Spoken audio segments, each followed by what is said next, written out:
Hello everyone, Conor here. Just as a small disclaimer, some things we may talk about on the pod shouldn't be attempted or recreated. Remember to keep everything legal, keep it between the ages, and don't tear up the ground while you're on the pull.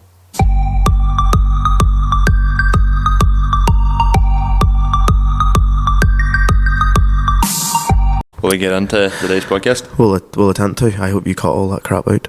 Oh, well, I can do it. Yeah. Aye. We're in here again, Michael. We are. What episode are we on? We're on episode 48. This is a little behind the scenes. How's it going, folks? You're listening to Agri Automotive Podcast by Limited Slip Differences, where we suppose talk all things agri and all things automotive. Yep. I thought of that the other evening, milking powder again. I thought, like, cars and cows, yeah, we all talk about that too. Well, we are the Agri Automotive Podcast, so that does make sense. To be fair, as Michael has said to me, the last 2 weeks through Peter's podcast, we possibly have a lot more new listeners, and just basically this is a podcast we've always talked about anything from, the young lad modifying a car, will it be a 306 or that, or will it be a Bora, or fancier stuff like your Jap stuff, or we talk into a bit of farming. I'm a dairy farmer.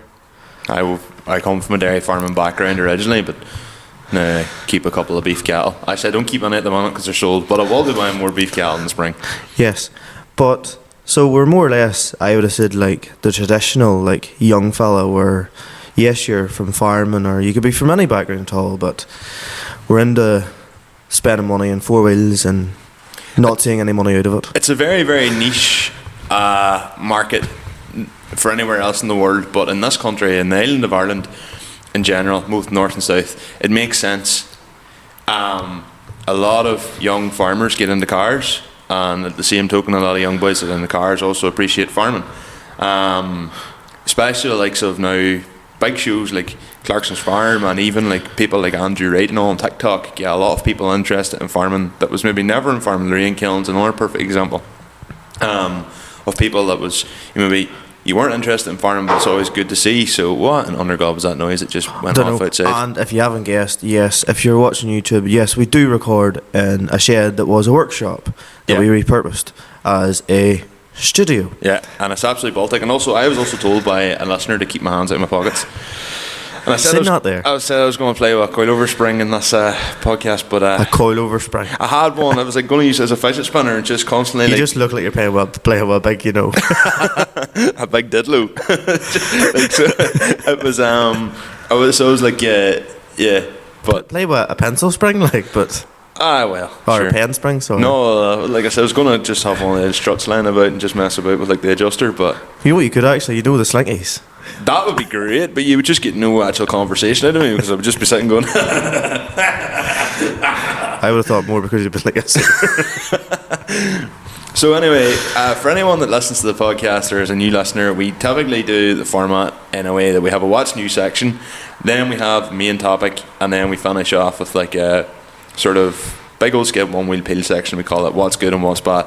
Definitely not anything related to the two Johnnies. Definitely not inspired by the two Johnnies whatsoever. No. And what you will find, if you have listened to the past or you decide to go through our library of podcasts, I do no research. I do very little in regards to the editing. In fact, most of the time I just turn up here and talk. So Michael has all the hardship. But while he's editing, I'm milking cows. It's just the way of life, folks. So anyway, we'll maybe kick into the what's new section, and I'm going to leave my what's new for the main topic in this podcast. And we don't have a guest this week. You'll see if you're a new listener, we'll have guests certain times, and then other times it's just me and Conor chatting, depending. This week the podcast is a bit rushed. I'm working away from home a lot at the minute. There's a lot of other sort of stuff going on behind the scenes in the background, so it's just a means of trying to get the pod out. We don't like missing the podcast. We don't like missing our due date every 2 weeks. We've never missed our due date. Touch wood, we haven't missed one yet. So hopefully, there's been times where it's come close. I know I'm going to be editing this one lastminute.com. So it is what it is. But I'm going to leave my what's new till sort of within the main topic, which is going to be on my Ford Sierra. And whilst you wonder maybe why is that important, this is something I've been building for 7 years. I've been planning on having a proper conversation on this for probably since the podcast began, but as you'll find out, there's reasons for that. So for Conor, for yourself, is there anything new with you? You know what's funny? I'm just sitting here going, what episode are we on again? We're in episode 48. Well, episode 48, I think that we're more or less doing another introduction for the first time since episode 1, more or less. Yes. It's funny whenever you maybe look back, and if anybody does decide to go back to episode 1 at any point in time, wow, I think the change in quality might be slightly different. Yeah, well, that's just to be expected. In a couple of episodes' time, we'll be doing like a full recap of like the last year, because episode 50. So I'm looking forward to that. But no, I suppose something that we didn't talk about in the last podcast, yes. well, I suppose it would have been, and whenever I sort of thought about it, and sort of hit myself a wee bit, thinking, you know, that was a real thing that we did miss out on. But at the end of the day, like, we had Peter, we had the model show, and we don't want people listening to a 5-hour long podcast. 3 hours. Because we could do it. Brave we could do it. We could do a 5-hour podcast. But no, is the like with the people we can chat with, like there's a possibility there of doing a 5-hour podcast. Well, there was Peter's pod. We were talking for an hour beforehand. Yeah. And he was here probably like an hour before you arrived as well. Yeah, so you were talking to him for 5 hours. Yeah. But and he hung about for a bit after as well. What there's a magical man. Unless you are literally, well, maybe some people do live under a rock, I don't know. Okay. But sorry, I was holding back there because I was breathing. Well, this is why the mic is there. If I sound like crap, for any new viewers or existing viewers or anybody that listened to the last one, I am not Darth Vader, I am not Luke's father, but by God I breathed while heavy. Interesting, because that used to be me. It was me for a while. I was did like the really I know you like the microphone half the time, but I was like, there's a couple of episodes where I was really heavily breathing, like especially last Christmas. Holy fuck, it was bad. But so the thing that I was thinking about, or that we missed out on, was, so obviously if you do live under a rock or you haven't lived under a rock, regardless of your background, everybody in the news will have seen that in the UK politics latest budget there was a thing about inheritance tax. Yeah. Now, as two farmers, I think on a podcasting platform, I do really think that this is a good environment for us to chat and speak a bit about this. Well, look, full disclaimer, I am not an expert. Yeah, we're not. Look, and truth be told, in this podcast, we don't normally get involved with politics. We don't get involved with religion. We don't get involved with any of that caper. It's just cars, cows, tractors, etc. But I suppose it's more so like, it's like anything, whenever something comes out and it affects yourself, yeah, you're going to have an opinion on it. 100%. So realistically, looking through, obviously, like, you're going to know what's happened. Basically, inheritance tax, if it's passed, is going to raise to about 20%. Yes, after £1 million.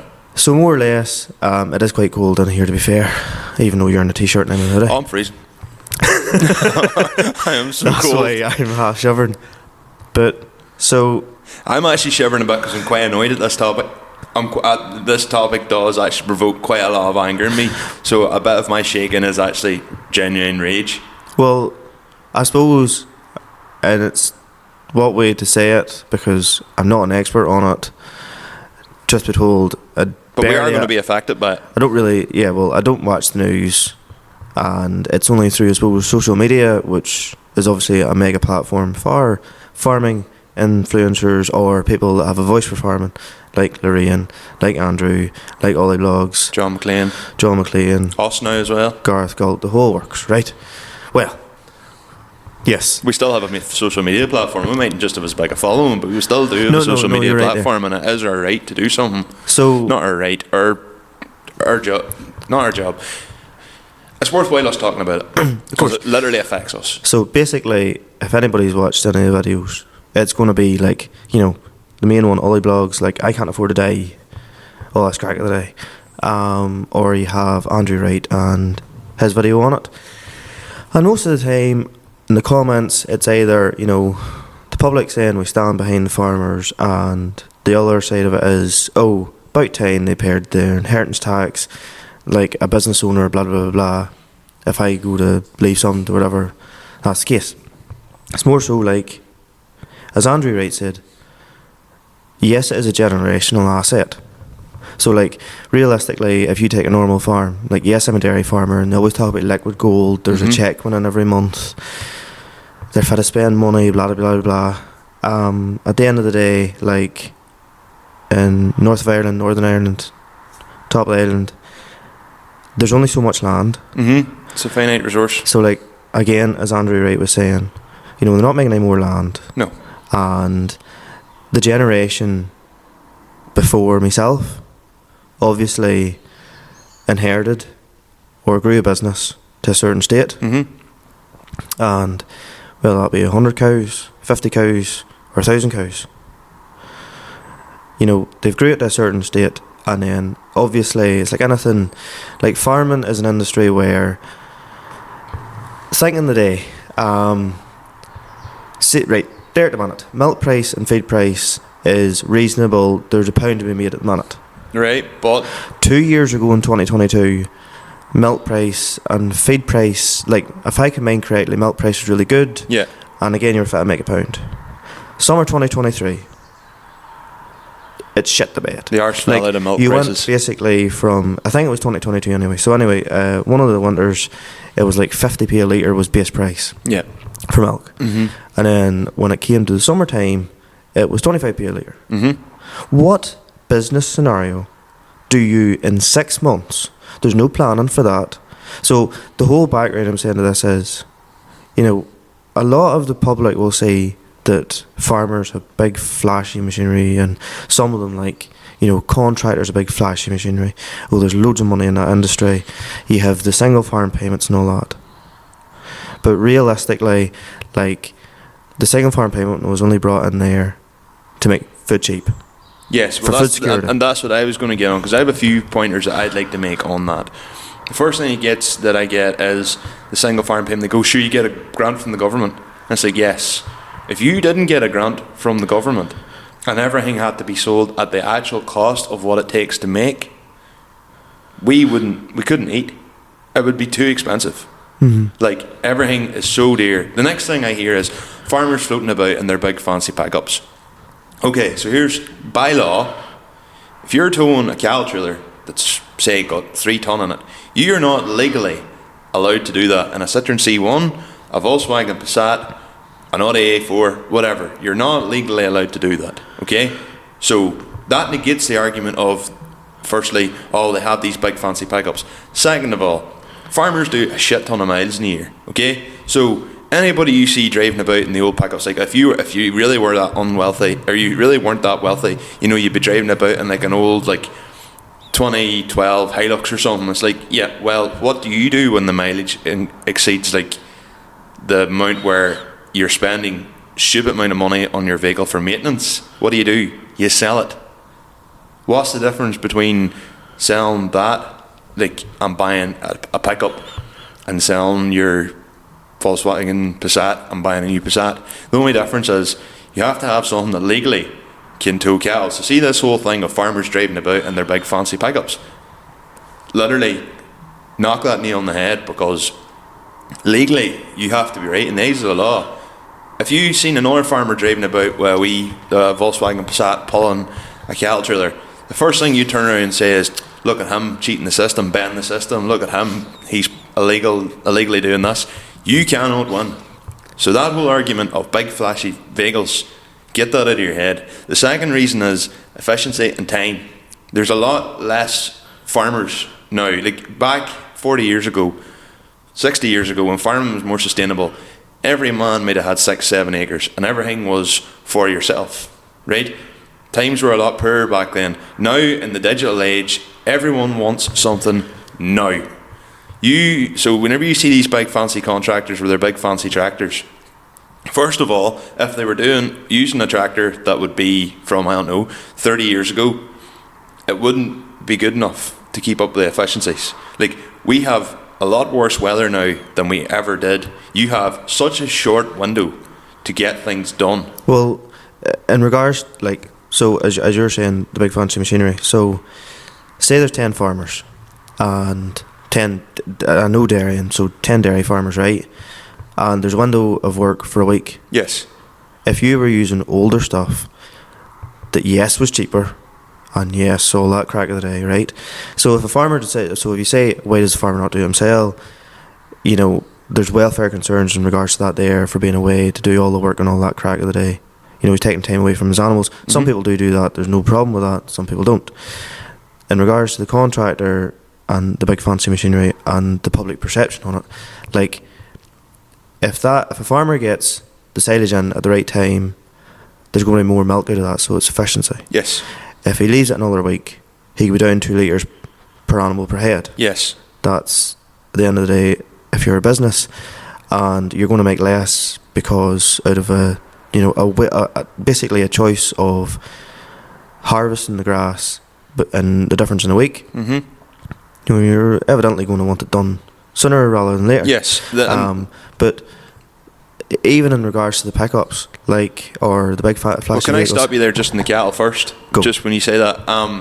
Like, people talk, and it's back to this whole thing of, like, the reason why people are cutting down, we have these short windows, is years ago, 30 years ago, 40 years ago, people didn't know any better. They just cut when they needed to cut, and everybody turns around and says, oh sure, it was fine and it worked back then. But what they have literally, as you say, discovered is that if you cut silage at the right time, you reduce your meal costs. The other thing as well is, as time has went on and there's more stuff coming into the country, like, the Irish beef is a premium product. It is. It's all grass-fed organic beef. We have a high quality of animal. it's because of our welfare standards are a lot higher. It's so much better. That's what I'm trying to say. Our welfare standards are so much higher. So for us to get the welfare and get good quality animals, you need to be cutting at the right time to get the correct grass, to get, like, the correct feeding value, and you're not crippling yourself with having to make up for it in meal.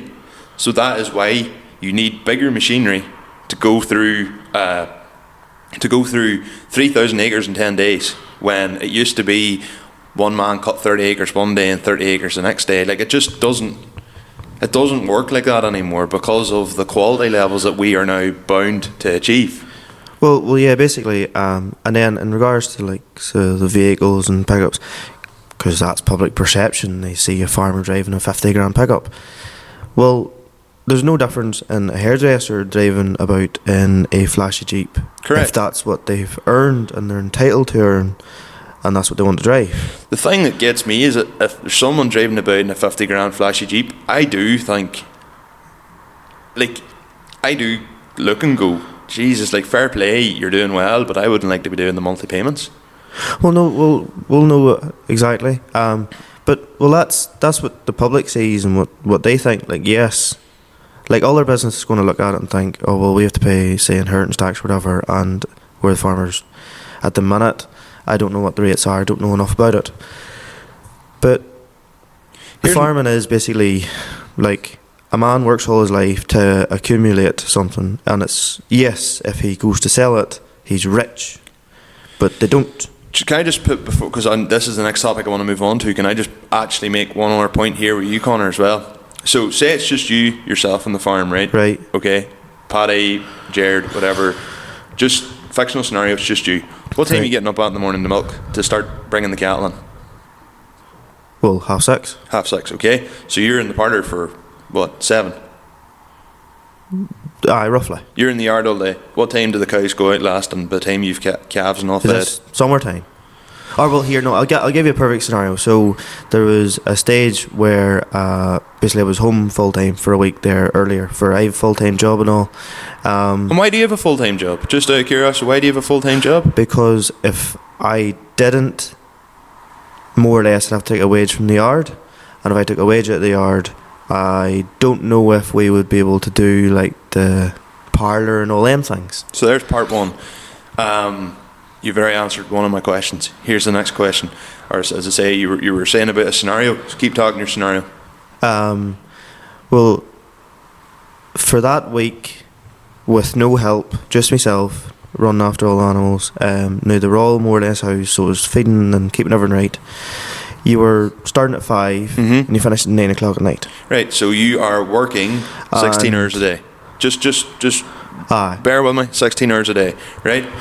Some man's out working in a factory and he puts in 16 hour a day shifts. First of all, it's actually, you're not legally allowed to do that as far as I'm aware, right? And he gets a real good time and a half pay and he goes and buys himself a nice vehicle. But yet a farmer works 16 hours a day and he's a scumbag. Make it make sense. Do you hear what I'm getting at here? You know, just this perception of, look at him driving about in his nice big fancy Jeep, and it's like, that man was probably up at 5 o'clock this morning taking cattle to a cattle market. He's not home to 9 o'clock at night doing X, Y, Z. Yes, if you're working at home, you have the luxury of coming in maybe at 1 o'clock and taking a drop of tea, and 4 o'clock taking a drop of tea before you go out to milk the cattle. But well, like if I wasn't in a full-time job and there was a wage coming out of the yard, well, to be honest, you wouldn't want to take much of a wage out of the yard because the farm couldn't sustain it. Exactly. And even though, like, yes, that's dairy farm, but at the same time, like, if a tractor breaks down or something goes wrong, or like as I was saying earlier, like your milk price is great in the winter time and you come into the summertime and it's literally halved. Well, you need to use your little extra pot there to take you through the bad time. yes, absolutely. And But then if you have a good, basically if you make a lot of pound, well then you're just going to have to pay income tax on it regardless. So that'll take a slap off it. So your good year is going to look And what's worse regardless. difference than a hairdresser or, a barber that's made a lot of money and they're getting hit with income tax and they buy themselves, or a PT, and they buy themselves a BMW M4? I don't know. There's no difference. Just people just think, oh, blah, blah, blah, this. Because farmers in this country are perceived to be people that, because of the generational thing, I think a lot of people look at the wealth of farmers and go, oh, sure, they inherited that. They didn't work for that. In a way, I think sometimes it's viewed as like an aristocracy, if that's the way how to say it. Like Bridgerton. No way, like they were literally granted wealth by like the Queen and all that. Yes. Generational wealth. People go, well, you were born into a heap of money because you've got 60 acres of land. It's like, well, no, that's not actually true. But we will get onto that in a bit. Like, I get, like, we went on a whole big spiel and, like, sort of to say, like, the comments on social media from these folk are basically saying, oh, well, it's about time that they've done it. And we're like, but you don't really get it. It's not really comparable to any other business. It's not. There's no other business. If you... like, realistically now, so there's a policy change now, if it goes into effect, every farm in the UK has to turn around, and if something happens in 2 years' time, and say a farmer's doing well, making a lot of pound, he's bought a wee bit of ground, he's expanded the business, whatever way, right? Something happens, him, and say it's the wife and young kids left behind. This is what happened to me. How do they find, say that farm, land price is at, say, 15 grand an acre or whatever, and everything's worth like 3 million. Where does that woman find 20% of 1.5 million? They have to sell the ground. You would have to sell it. So everything that the husband worked for. Now, I do not know if that is entirely the correct thing. Well, I'll give you an example, because that's literally what happened to me. My father passed away in 2005, fairly after 10-month battle with cancer, lung cancer. We didn't really have time to get affairs in order because he was getting better and then he just rapidly got worse. Okay. And when you're spending your time running after someone, like trying to keep them healthy, you're not going to the solicitor. You're not doing all that. No, that's in the back of your mind. Exactly. Whenever my dad passed away, we were left with 70 acres or whatever it is around here. And we rented the ground out.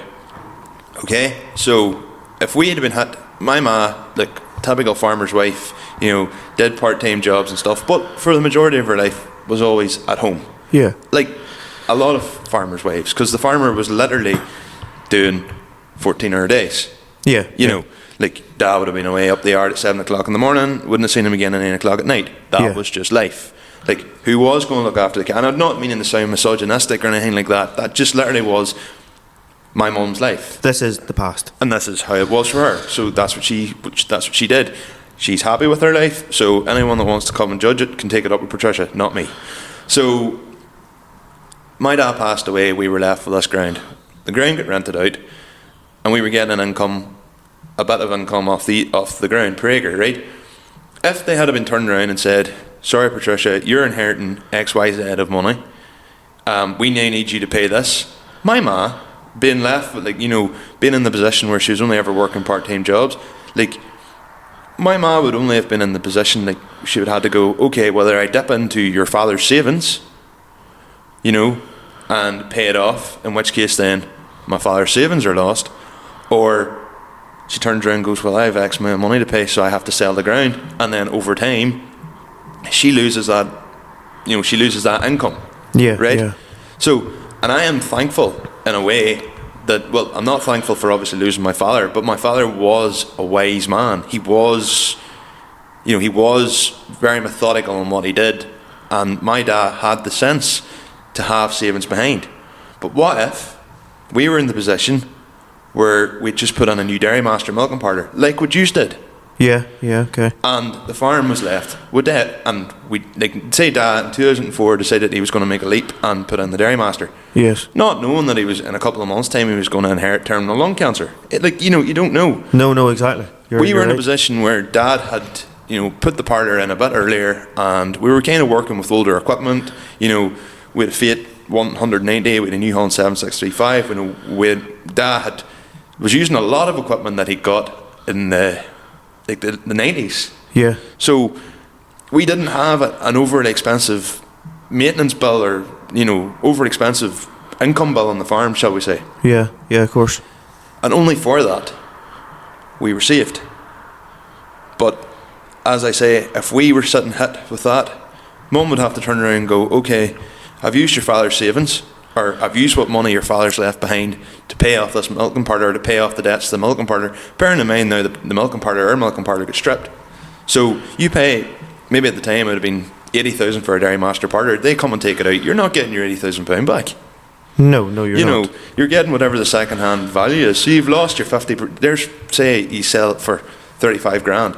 There's 45 grand lost in a year already. So you clear that 35 grand or whatever. You don't have the money now to pay the tax. So you have to sell the ground. Why should my ma have to sell the ground over the loss of her husband? Because the ground that my dad worked hard for and was wise with what he did and was able to get that ground. It's not like a business where my dad left a business to my mum where there's an incoming, monthly incomes on say, I don't know, say, I don't even know what sort of business to relate to because I don't have enough knowledge in it, but say a shop. My father leaves behind a shop and my mum takes on the shop and she has the orders and all coming in and there's a monthly cash flow coming in. And when that happened with Dad, we had nothing. Yeah. It all stopped. And only we were getting rent off the ground, which, by the way, is a lump sum in a year with us. So Mum was without, could have been going without. Now my ma, as well, fortunately enough, is also very, very wise. And it's good we're spending. My ma knows how to make a penny stretch. And I owe a lot to her for us not falling on hard times and being wise with money. Yeah, of course. It's just... I am one way, I'm lucky that I have two very, very thoughtful parents. And I'm not saying that people's parents, people who have spent a lot of money recently, aren't thoughtful. Yeah. They've just been hit with a real hard time where they've spent a lot of money and now they're having to reclaim back. I guess that the point I'm trying to say is I just don't think that my dad's work should all be in vain because it comes through and he's bought this ground and now it has to be sold off. And who's the people... now in this age, who's going to be able to buy ground? It's not going to be other farmers because they're hit with the same. Well, no, it's the other thing about it is, so if it does go through and say in Joe Blogs and Jill Blogs have 200 acre dairy farm, and he's been building it up from 50 acres, been buying ground at reasonable money, and as of lately, because of various other third parties coming in and buying ground at extortionate money, he can't really afford, so he's just been working away, and then say he's in his, 50s. This gets passed. Why would the generation coming after him be bothered to farm whenever they know if something happens, or like put it this way, yes, they could transfer it or basically put it in the next generation's name, but then he could still be 70, and the offspring could be in their 20s, and the farmer's thoughts is, oh, what happens if something happens, the young fella getting a marriage or whatever, that is true, something happens in the marriage and he's put it into the young fella's name, and then it's away anyway. So then the older generation would and are holding on to ground because they've worked all their lives for something. They want to transfer it on for then it to be worked.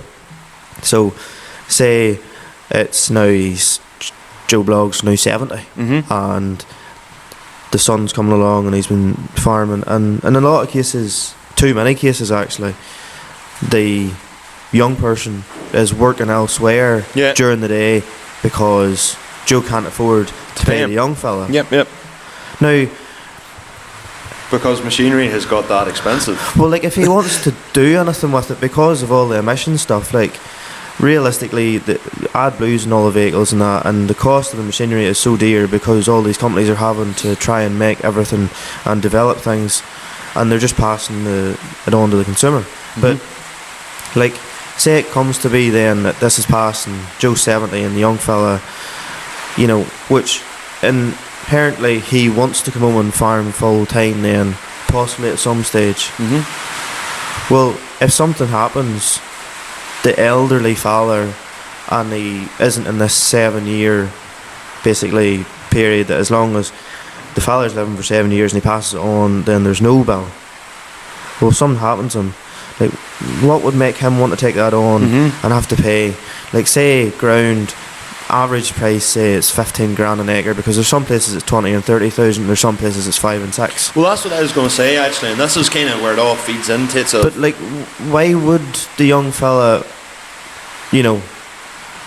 I get they're saying that there's an allowance for, or say that the son marries and there's $1.5 million of an allowance there and there. But then again, you have the value of the stock, value of the housing, value of the sheds, value of the machinery, value of the trailers, all equipment. It's not hard to get into $3 million there. And if the ground is at 15,000 an acre, so there's $3 million in that alone. 20% of that is what, 60,000, 600,000. $3 million. Aye. Well, that's you're taxed after, so you'd be taxed on the 200,000. No. Imagine. No, the first $1 million's tax free. Aye, but you have $1 million each, so supposedly. So there's, whatever you call it, $2 million. Yeah. So if the whole thing's $3 million, then you're taxed 20%, 200,000. Well, that'd be even dearer, for that's $3 million alone on the ground. So imagine the sheds and all combined, it could be a $4 million farm. Yeah. And then there's 2, and then you have to find 20% of $2 million, which is 400,000. Yeah. Farming doesn't make any money in regards to paying that. The grants from the government are to make it that farmers can hopefully produce food cheaper, because the government's taking a bit of a bite at it. But so there's 400,000, say, just rough off the top of it, right? And they're saying it's going to be payable over 10 years. So there's 40 grand a year. So really, the son is getting a penalty of 400 grand. £40,000 a year. Which he now has to find, and he could be working up to 16, 17 hour days, and he's now been penalised by nearly $500,000 just because his name's on. Do you want to know how farming works in this country? Right? A normal business, say a normal business like me and you, okay? Right? Let's look at Ellis podcast merch as a perfect example. Okay? Right. me and you buy podcast merch at price A, and we sell that at price B, okay? And that's how you generate a bit of money. Now, granted, I'm not very good at generating money, but No, to be honest with you, as we have learned with podcast merch, I'm terrible at generating money. I don't know how you're a salesman, because you're fucking shit at selling. I know. Anything. It must be that you need a £20 note to give you a fucking G in the coal. I know. Right, so we sell for price A, and I do for price B, and the whole idea of business 101 is you sell for more than you buy. Farming is literally, okay, price A is double, but you still have to sell at price B. So price A is now 40% more expensive to sell at. Oh, well, not even. There's like the dairyman. Well, you go to... Just let me finish. About 2 seconds. It's literally a case of, right, I'm the person buying your produce. Yes. I'm paying this much. Yes. And then it's not like you can turn around and say, no, that's a fucking joke, or this is a disaster. They're like, no, end of. Yeah. And it's like a thing that you just can't keep milk in the tank for a week and be like, oh, I'll sell it to Joe down the road there. Yes. Well, you have to dump it because it goes off. And obviously the government's coming in with the supermarkets, and they're like, no, we need to have these prices at this. So we're being told, right, you're selling at a value of, to make it sound like equations, you're selling at a value of 2A, right? But you're still selling at B. Therefore, instead of selling with a gain, you're now selling at a loss. So, but the supermarkets still need the food. Yeah. So where does that money come from? And that is why subsidies exist. Well, even here's one for you. Again, so I think it was in 2022. Yes, the thing was that winter that milk was deadly price, right? So I think the price of your jar of milk in the shop as a consumer used to be, you could go into most shops a few years ago and get 2 litres for £2. No, sorry, 2 litres for £2. A litre, so it was a pound litre, or pound for 2 litres. Yes. Yeah. And then it went up to £3 because, oh my god, everyone went colossal money. Well, the following summer it was still £3 in the shop. But you were getting paid half the price per litre? Yeah. Yeah. Mental. And the fertiliser. Fertiliser was mental at the stage. Is a wild thing. So, basically, like obviously you spread slurry in your ground, and then fertiliser is more or less concentrated elements that, like nitrogen and that there, and make grass grow. So you spread a bit of it onto it, and then it allows your grass to grow, and then you cut it at the suitable dates or suitable stage of grass growth to get the most quality of the ground right, to get your big return investment. So normally I think it was for years could have been like £2 or so £100 a ton, whatever, right? That's fair enough. And then all of a sudden it was £1,000 a ton. Yep. So I used to think when my brother was going out with the fertiliser sower on the back of the tractor, going like, that's mad to think that there's £400 sitting in that and he's just going to go out and spread it. Yeah. And then it was more fucking mad whenever you're looking, there's £2,000 going out. And all it had to do was rain the wrong way or get it on the wrong day, and you've £2,000 just pissed against the wall. Yeah. Yeah. That's why. And it was the farmer had to take the brunt of the cost. Well, that's why I bought the tanker. Like, I know it was a wee cheap tanker, and I know the prices in fertiliser are back. 2 tonne of fertiliser 2 years ago was was dearer than your tanker. Now, granted, I have worked out something, so I done a test this year on Michael's slurry versus fertiliser, and Michael's slurry definitely, because a lot of it was watery, but I done this anyway, and I didn't get as good a yield off field A versus field B. However, I have an agreement made with a dairy farmer that takes a couple of sheds off us that I'm going to get some of his overflow, because he was like, I'm going to have too much slurry, and I went, I need slurry. Yes. For me, I get a much better feed value off, or a much better value into the ground off that slurry versus my own stuff. So it's a win-win situation, because I was originally like especially with next year, the way I farm is it's going to be a lot more mechanically dependent next year. The way I do things is I've split it in. 1 year is more intensive in terms of like making silage and all that, and the following year is more intensive in terms of animal care, because I have calves next year and the calves won't go through near as much grass, so I'll spend it all making silage. So I want the ground to be in good shape for making the silage.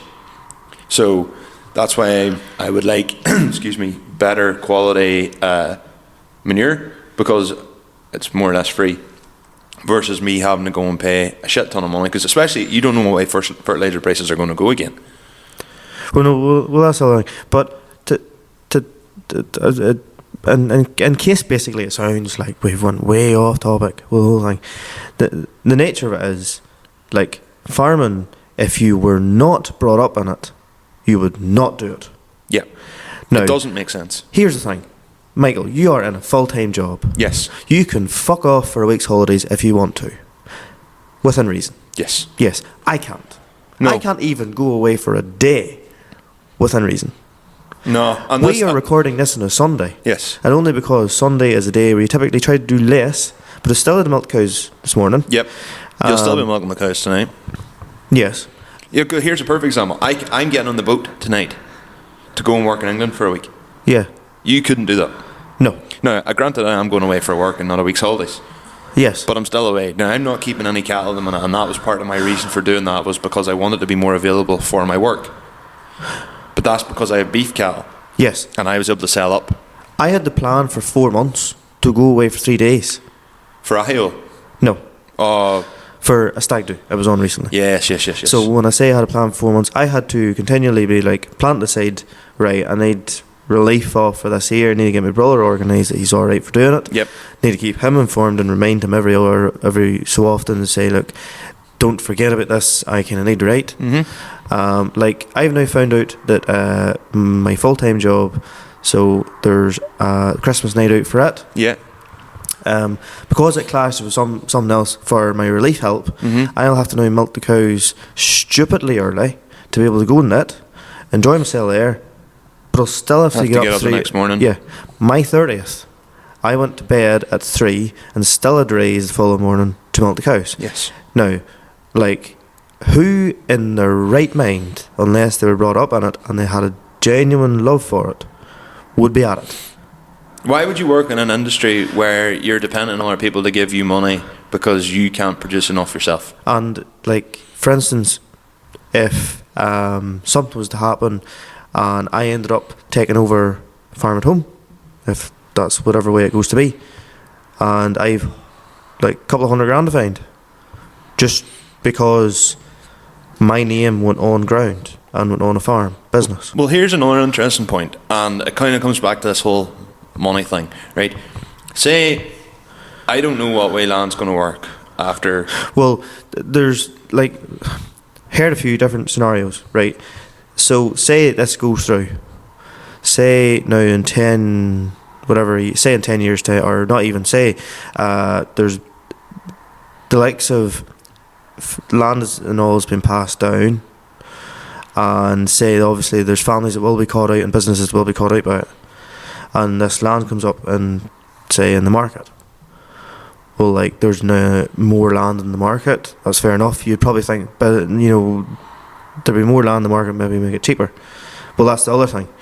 You know, your land might be 15 grand an acre. Might take more land to sell and more assets to sell to meet this inheritance tax thing. And that's the thing. And actually, I was going to lead into that. And I was thinking this, like, at the minute, land is so finite. People are paying more.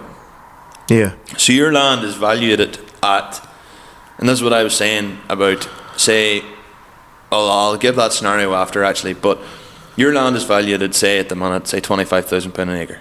Okay? Actually, we'll call it £20,000 an acre for easy counting. In my opinion, land around here, which is quite wet, shouldn't be worth more than like 8. But say 60 acres at £20,000 an acre, there's 1.2 million. In 1970, which is I know 50 years ago, there was farms sold for like 3,000 or 4,000. Yeah, well, that would be equivalent of probably, well, like 30,000 in today's money. £25 in 1978 is the equivalent of £140 today. Something similar. So, yeah, What I'm saying is, say, right, land at the minute, your farm's valued, right, and just on land alone, I'm not even talking sheds or anything like that, I'm just talking land. Your land is valued at £20,000, and that brings you up to 1.2 million on land assets alone. Right. So on top of that, How's your 50 acres? So on your 60 acres. 60. So there, once you get that 1.2 million on the extra 200,000, you now have to pay 20%, which is what, £40,000. Okay. You go to sell that ground, and because there's so many more people selling, as I say, you're only now going to get £12,000 an acre on the ground that you've had to pay 20,000, or you've had valued at £20,000 an acre. So really, at this moment in time, anybody in the next 5 years is going to get royally screwed over. And who's going to come in and take that ground? Because no other farmer is going to be able to buy it unless someone decides they're going to sell their entire fleet and just and FarmFlex have done a podcast, and it'll be out. Well, it's out at the minute. It was out yesterday, but you guys will hear this, so it'll be a week old by that stage. And Barry Reid says a very true point. It doesn't make sense to buy land anymore. No. Even at £300 an acre, it makes more sense to rent the ground. But then you're depending on a relationship there. Because if you're a business, right, then you get planning permission on a field, and it's near town. Well, it's only natural that you probably think of, right, that town's sort of expanding a bit. It's on the edge. You get 30 houses passed on it for a wee housing estate. There's millions. Why would I take £300 an acre off Joe Bloggs when I could make millions in this? You know, and then, like, or even, like, I see down round, like, where Nuts Corner and that is, there's now a pair of solar panels up in certain places.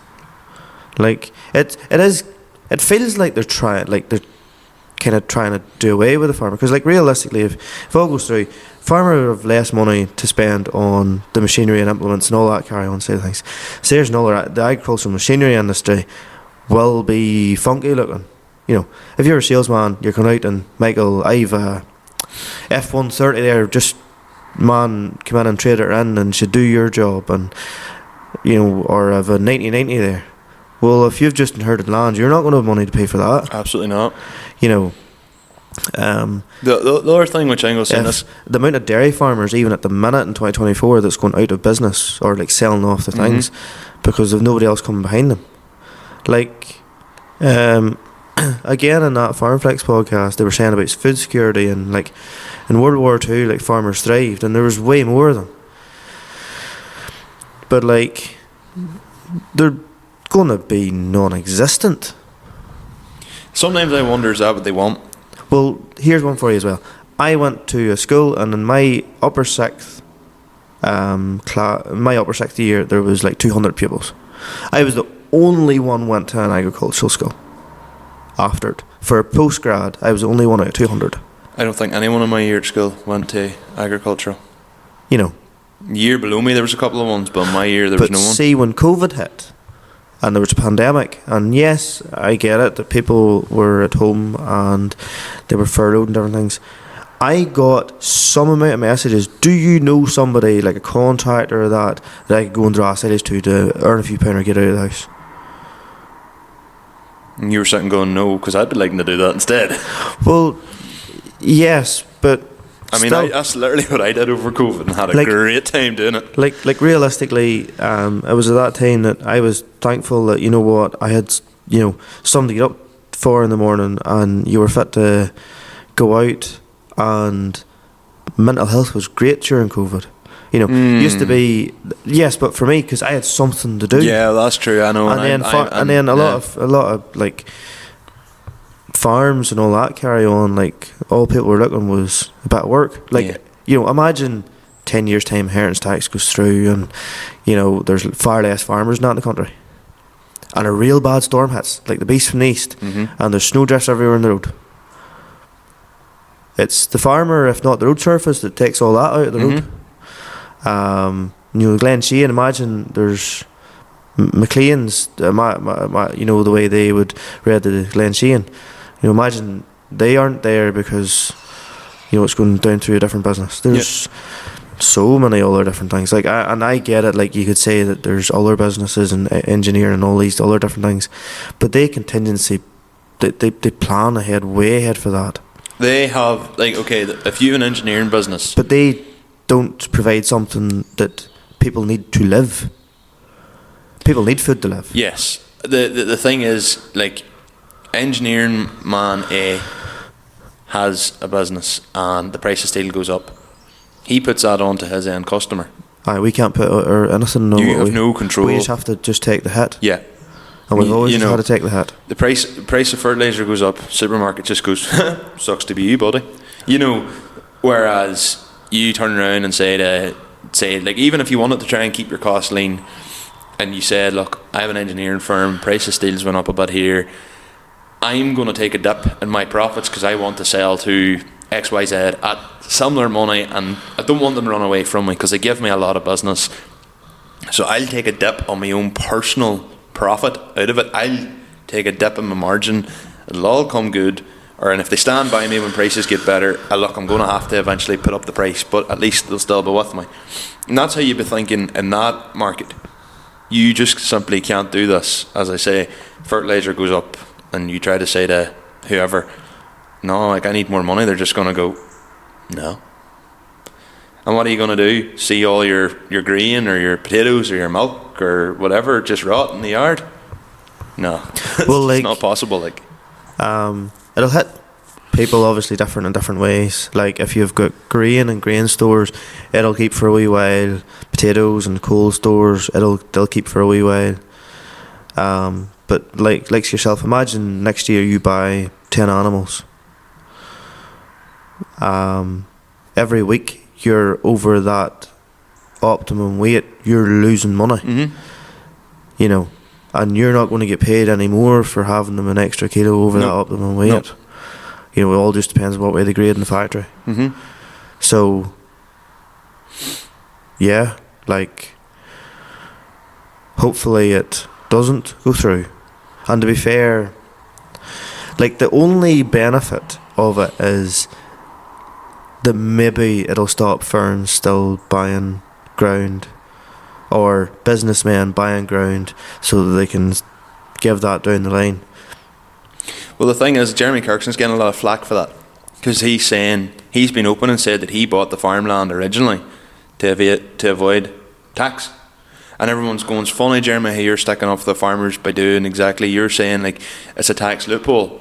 And he's like, yes, but I was in a position where I had money to buy the farmland. You know, and that way he's fortunate. He goes, have you not seen, like, how actually difficult things are for the farmers? Well, like, I am not going to take away from any shows or that. And I get that some people might think some things in that show were staged. But you can't stage the weather. But no, like, even whenever the sheep were lambing or the pigs were giving birth and that, like, as you've seen, there was plenty of piglets born. And they don't expect a mother to roll over and crush the four of mother them. rolled over and there was so many of them dead. And you hear that with the dairy farms, for example, like the mother sits in the calf. Well, like, or well, a perfect example. Just listening to there, what was going out, sounded like a Mark IV. Well, perfect example. So we had a cow calf last year. Calf down. Everyone was going well. Absolute clinker of a calf. We're more than happy with it. You know, we were chuffed because we got it over all right. There was no need for a cesarean, no vet bills and all that crack. 3 days later, we'd normally let the cow into the calf for the first couple of days. At that time it suited well. Whenever she was coming out of the pen, she stood in the calf's leg and the calf's leg was broke. Yeah. So that was just that down the drain. You can't allow that calf to have a broken leg. So the way it was quite bad. I had to get the calf put down. You ever seen a mother turn against a calf? Oh, what? It's scary. Happens, I think, sort of. I've seen it more so with heifers than cows. That's scary. I literally had to go in and recover a calf that was getting dunted, and I was pulling the calf out through, like, the only way I could get the calf out was through a gate. As I come on, the mother charged the calf, hit the calf's head, calf whacked his head off a gate, started bleeding out the mouth, and I was like, that is terrifying. That was cruel. Like, I felt sick. Like, oh, Jesus Christ, you talk about having to go and sit down after that. Well, Like, perfect example. I don't like animal cruelty the best of times, especially not whenever it's a mother doing it to its own child. Like. Well, that's it. Like, well, the amount of farmers out there that's working stupid long hours and getting very little out of it. You know, you'd only turn around to a plumber, an electrician, or any tradesman that's doing 15-hour days, and he turns around and buys a new van at the end of it. Just he worked well hard. He done worked well. well hard for it. Mm-hmm. He done well for himself. Look at that scumbag down the road there, farmer, fucking bought a new pickup. Apart from the fact you don't see him at 5 o'clock in the morning because you're not up to 7:30 yourself. But like, so perfect example of me. If I work for whatever amount of time and end up having a farm and have inheritance tax to pay at that particular thing, well, like, you're literally just being penalised for trying to continue on. Yeah. You know. Yeah. It's baffling, the logic behind it, and I take very little, if anything, really, out of the farm wage-wise at all. Like, no, you can't. Like, and I'm the same here. Like, you get, like, if I need a tool or something. If you're badly stuck, you know, the farm will cover, like, you know, recently I bought I bought a 3/8 ratchet there, and I was like, oh, you know what, like, the farm will cover that, like, you know, or like, at the minute I'm doing something with the 110, and like, I'm putting my own money into that as well as the farms, because I'm like, even though I'm saving us a dickload on labour costs because I'm doing everything myself, yes, like, I'm still putting my own money, because I'm like, I don't want to take this out of the farm, fully out of the farm, because it's expensive. Like, you know, we'll talk about the 110 in another episode, but you know, stuff like that. Well, one of the other only benefits really to come out of this is, like, you know, if you're a farmer in your 50s, yeah, pass it on down earlier. Yeah. But then you don't know what's going to happen between, you know, the big red bus. You know, there could be something. Yes, as you're saying about your father. Well, my dad passed away at 56. Yeah. And at age 55, my dad was still an ultra fit man who smoked a lot.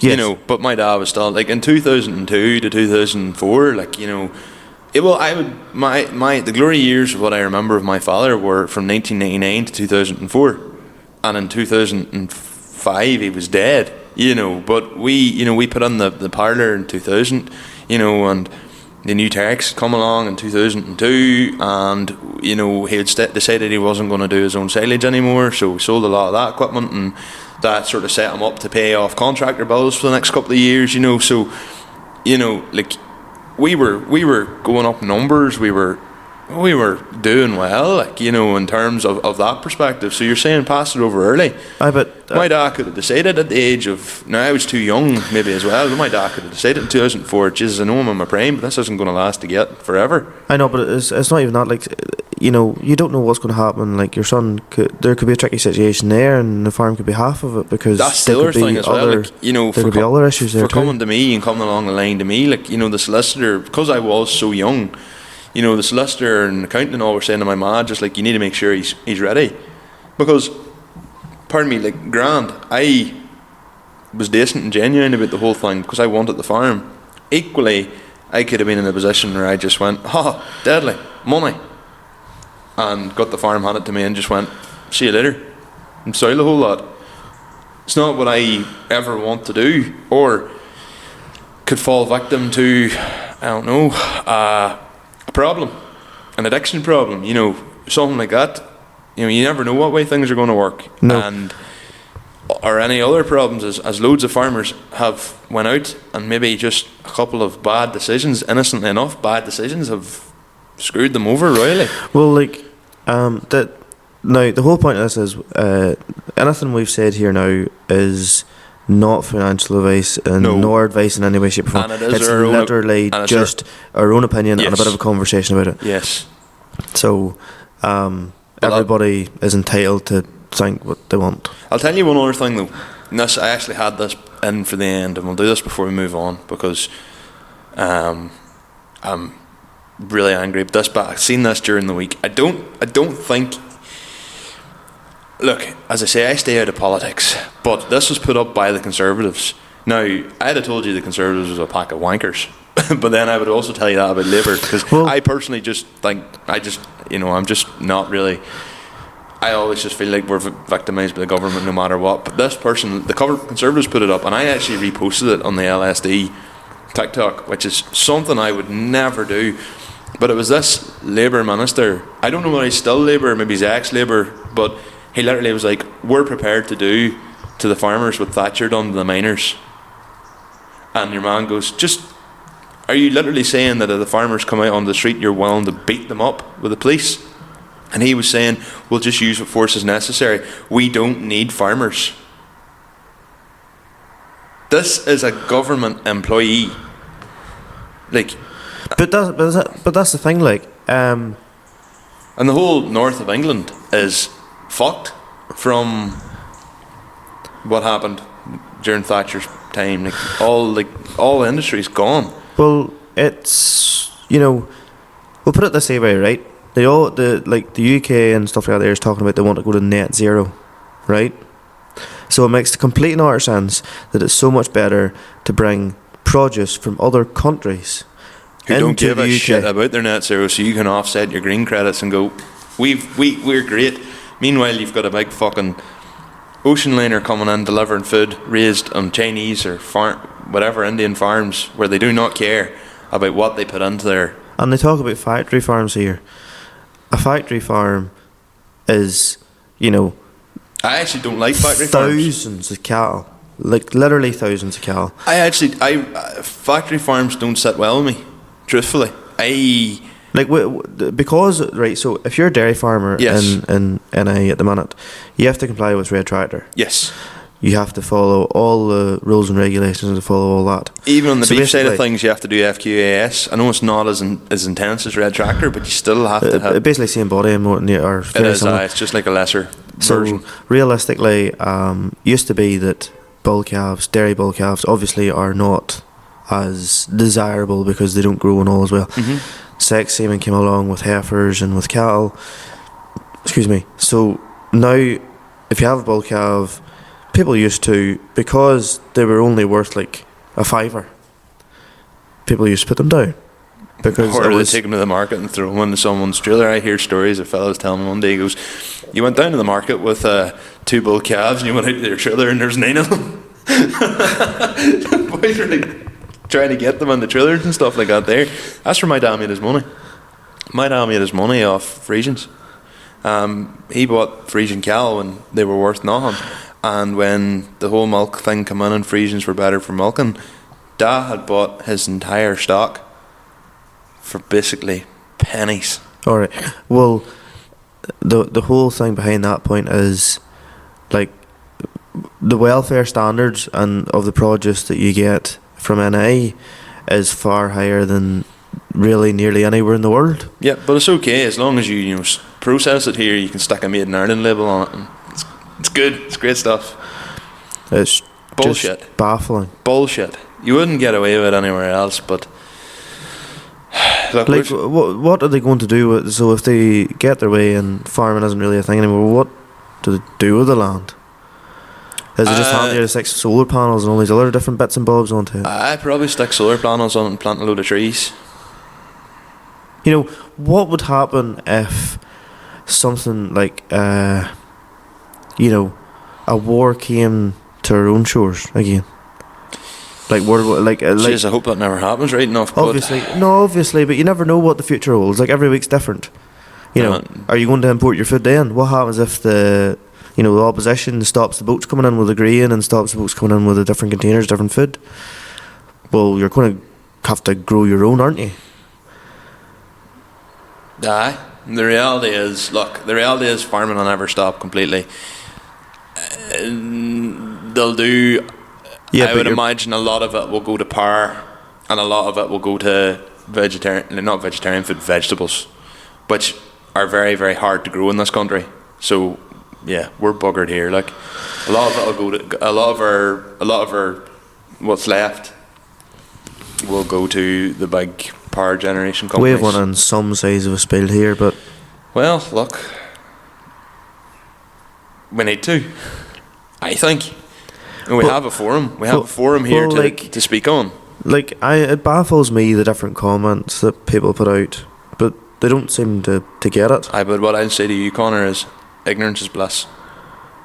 You know, now this is the problem with social media, is people feel absolutely well acquainted to talk and be experts and stuff that they haven't the first fucking clue about. Like, I'll never forget the time I seen a post up, and it was essentially like a collector bottle in a milking parlour, and the milk in it was red, and all that literally was at times when a cow or a heifer calves down. That was put up by a real big vegan activist. Yes, but at times whenever animals calve down, or cows, heifers calve down, there could be a blood vessel burst in the udder. Mm-hmm. And even if she's done a withdrawal period from dry cow therapy, or she is a heifer, you still have to keep her out of the tank until the milk is fully white and blood vessel is healed. But that was so handy for them to turn around and be like, this is going into the food chain.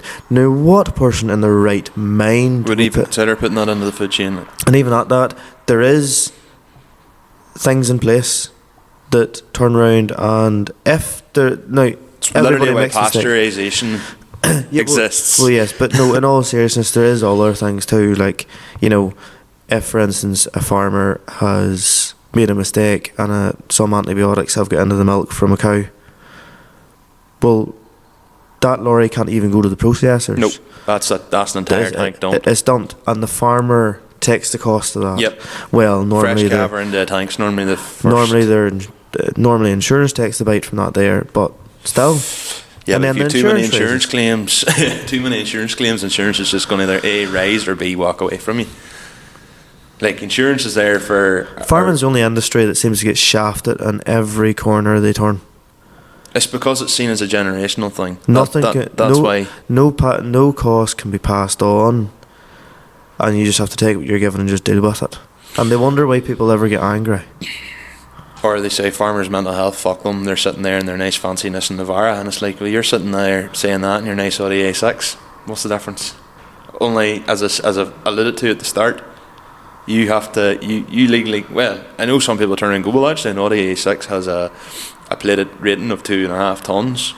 Well, that's okay, take it out through a fucking field and see how you get on. Well, realistically, the other thing about it is, yes, people were buying pickups because you get, you get tax allowance, right? Yeah, that's another one. Which is now gone. Is now going next April, right? Yeah. They talked about it before. But that's no difference than someone having a shop or having a small business or a big business, whatever, and just leasing the car into a business, and the business pays for the car. Yeah. So you go, you're driving about $100,000 Jeep, and it's coming out your business. Like most of the Defenders in the country. I don't know. I'd love a Defender right enough. I would love one of Defenders. There's absolutely no difference.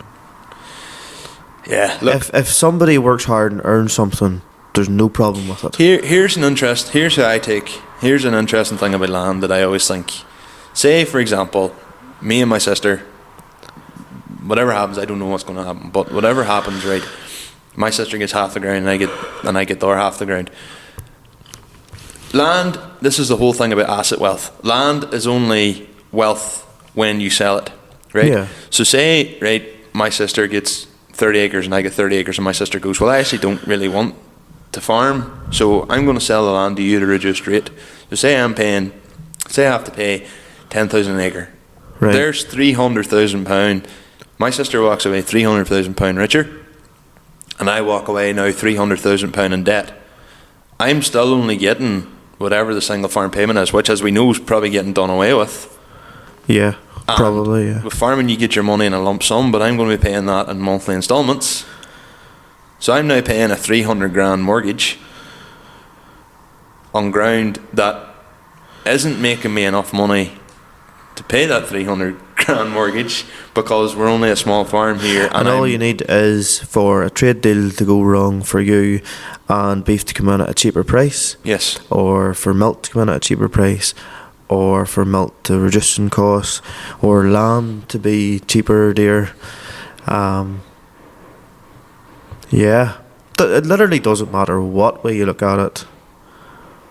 You must wonder what puts people into the farming notion if they weren't brought up in it.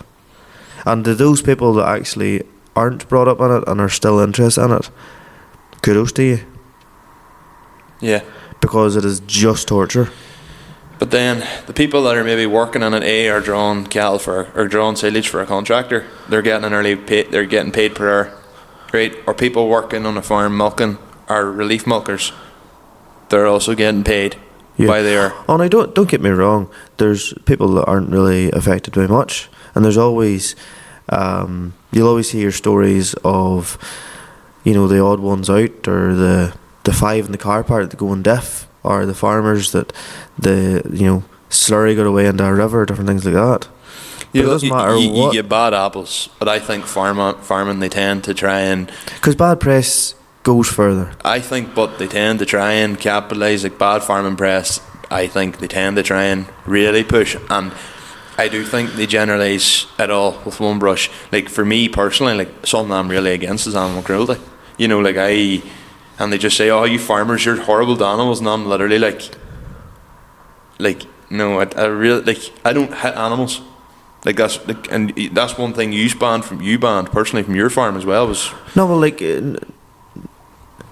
nobody should be hitting animals at all. Like with my cattle, it's like the old school, which I don't agree with. Old school farmers would come in and go, "Yeah, blue pipe." Like I'm so against that. For me, it's like this here. Like you'll only discipline. It's like a dog. You'll only discipline a dog to tell it not to do something.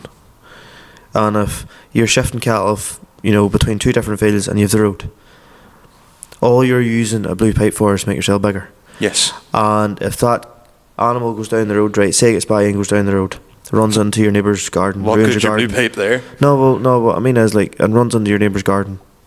Well, that's not his fault. Did it ruin the garden, or it shit in the garden? So it's on you to clean it. Yeah. So you're just there to basically stop a disaster happening. Or somebody could be driving along the road and that heifer could run out and end up causing an accident. You never know. Sure, deer run about the roads down around where I'm at, and not too long ago, it's basically an extended family hit one and ripped the car off. Just jumped out in front of her. But then again, deer have the ability to do that, to just jump ahead. It's not even there. Deer a questionable breed in their own. But at the same time, hopefully the government doesn't go through with this, because we have went on some tangents with this, as we always normally do. But if you're only listening for the farming side of things and only listening for that, then we're going to start talking about Fort Sarah's here now for a bit. So if you don't want to listen to that, fair enough. Because can't blame you. Between them farm walks and all that different things, it is the young farmer that's buying the cars. It is. So the second, I suppose the main topic for this week, which is something I actually wanted to do considerably a while ago, but we're only really getting on to it now, is for any of you that follow the pod or see me, I drive a 1992 Ford Sierra that has been the bane of my life, I guess, for the last 9 years. Well, your social media presence, it literally, if you haven't seen it, you I don't know. I attribute that car as to how I actually seem to be okay at my job. I attribute that car to how I've managed to meet some phenomenal people over the year, and I attribute that car as to why we even have a podcast. Because the first few episodes of it, all I did was fucking talk about it. You did, yes. So and it stuck to episode 48. Yes. For you to be able to tell this story. I suppose I don't want to say it's closing of a chapter, because the car's not for sale unless I hit serious financial difficulty. And there's still if inheritance tax come through. Yeah. Anyway, sorry, let's talk about Lucy. Lucy, my Ford Sierra, nickname given to me by my fiance. So yeah, look, this podcast was supposed to happen probably 2 years ago, to be quite honest. We didn't think about doing this 2 years ago. Well, we're nearly on 2 years of the podcast. That's fucking mental. It's something that was supposed to be discussed probably near the start. You're sitting in the seat. I used to sit in all the same in Lucy. Yeah. So, I suppose the reason why I've want to have this podcast is, look, a lot of people do ask me questions and what's done to the car and what have you done and all this and yada yada yada, and I guess I can explain everything. I suppose I don't want to say a chapter's closed because we're always you're always working at something, but like for me now, the car's out. The car needs still like bits of, like, it needs either painted or rewrapped, and it needs now a gear selector. I'm going to put in like an IRP system into it, change gears better, short shifter. But other than that, like, we had it at Mondello last weekend, and the car did run well, apart from an incident which was done by me with the gear selector. Right. So as your friend, yes, and who has been there in the many highs and many lows, yes. So the Sierra has been drove hard, and it still works. Yes. So the main thing in 2022 was it drove, and it did drive. Well, we'll go further back. So Sorry, I bought the car in 2015. you did. Around this time, probably FGJ. No, that was the 306. Aye. WDB. Was it the other 306 that you swapped for it? Oh, okay, you're going back to that. Oh, okay. Oh, okay, yeah. So yeah, this is how things have went so mad. Like, I had a 1997 Phase 2 converted Phase 3 306, which I was looking big enough money for, but I'd spent a lot of money on it. And What was big money? I wanted roughly $1,450 for it, and it stood me $1,350. Which at the time, given the 306 bumpers were like £30, was still like, had a lot of money. Like, it was, for example, there was that time that we were sitting. That car seen nearly a full respray. It did. It got the roof, it got the boot lid, all the bumpers, skirts, bonnet, roof, and one side of it all resprayed. And now the car never got fully flattened properly, but like, it had to get a side resprayed because whenever I was getting the wheels aligned, you were there that day. I don't want to mention where it happened because it's bad press, but basically a certain tyre distributor, we were up. You were there as well, definitely. I was there, and I think What happened? Marty was there. Oh, it got backed into. Fella reversed into the entire quarter panel in a Shogun that he wasn't insured to drive, and dented the whole car in. And I just remember being like, what the hell? And I, like... Did they pay for it? Yes, they did. They did. I didn't have to pay a single penny.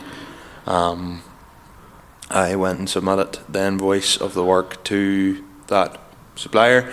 Now the supplier said to me, look, Michael, do your best to keep the price low. And I said, I'll be genuine about this. I'll not be a dick about it.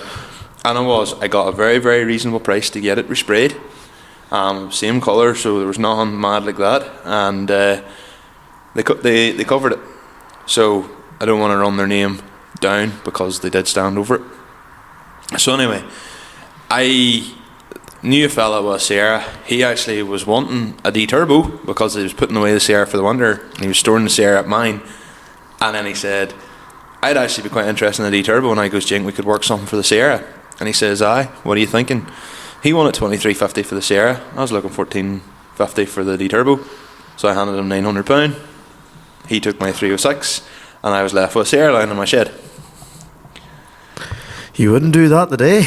That car had a Cosworth front bumper, Cosworth spoiler, coilovers. It's a 2-litre twin cam. You know, it was a good enough car, to be fair. And I bought it, and I cut the absolute life out of it.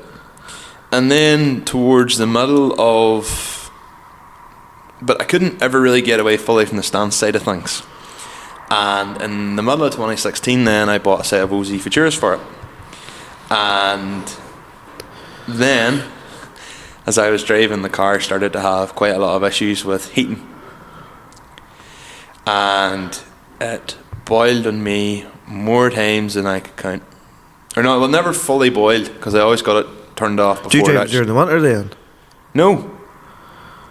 I had it in the yard over the winter. I took it out. When I first got it out for like Easter Sunday and all, the car ran perfectly. And that was 2016 Easter Sunday. I took it out for that. That was the wet one? Yes. And I can remember feeling like an absolute G. Like, I remember just being like, this. You drove by me a winter times and I can mind just saying, go on, limiter. Yeah, and it was grand. Like, I remember like meeting Archie. Archie had only got the books back, and I remember meeting Archie, and he was like, "Call up to Robbie and a win of parts," and I was just like, "Okay." So I remember that, and I was like, "This is class." And it was in the 1552 Tarmacs at the time, which worked all right. Yeah, it worked well, even though they were literally rubber bands, the tires. Yeah, and they were the tires that I'd got done on the year beforehand. Yeah, I had told you not to go near the port. Anyway, we've hashed that story loads of times. So then over the summer, it started blowing a lot of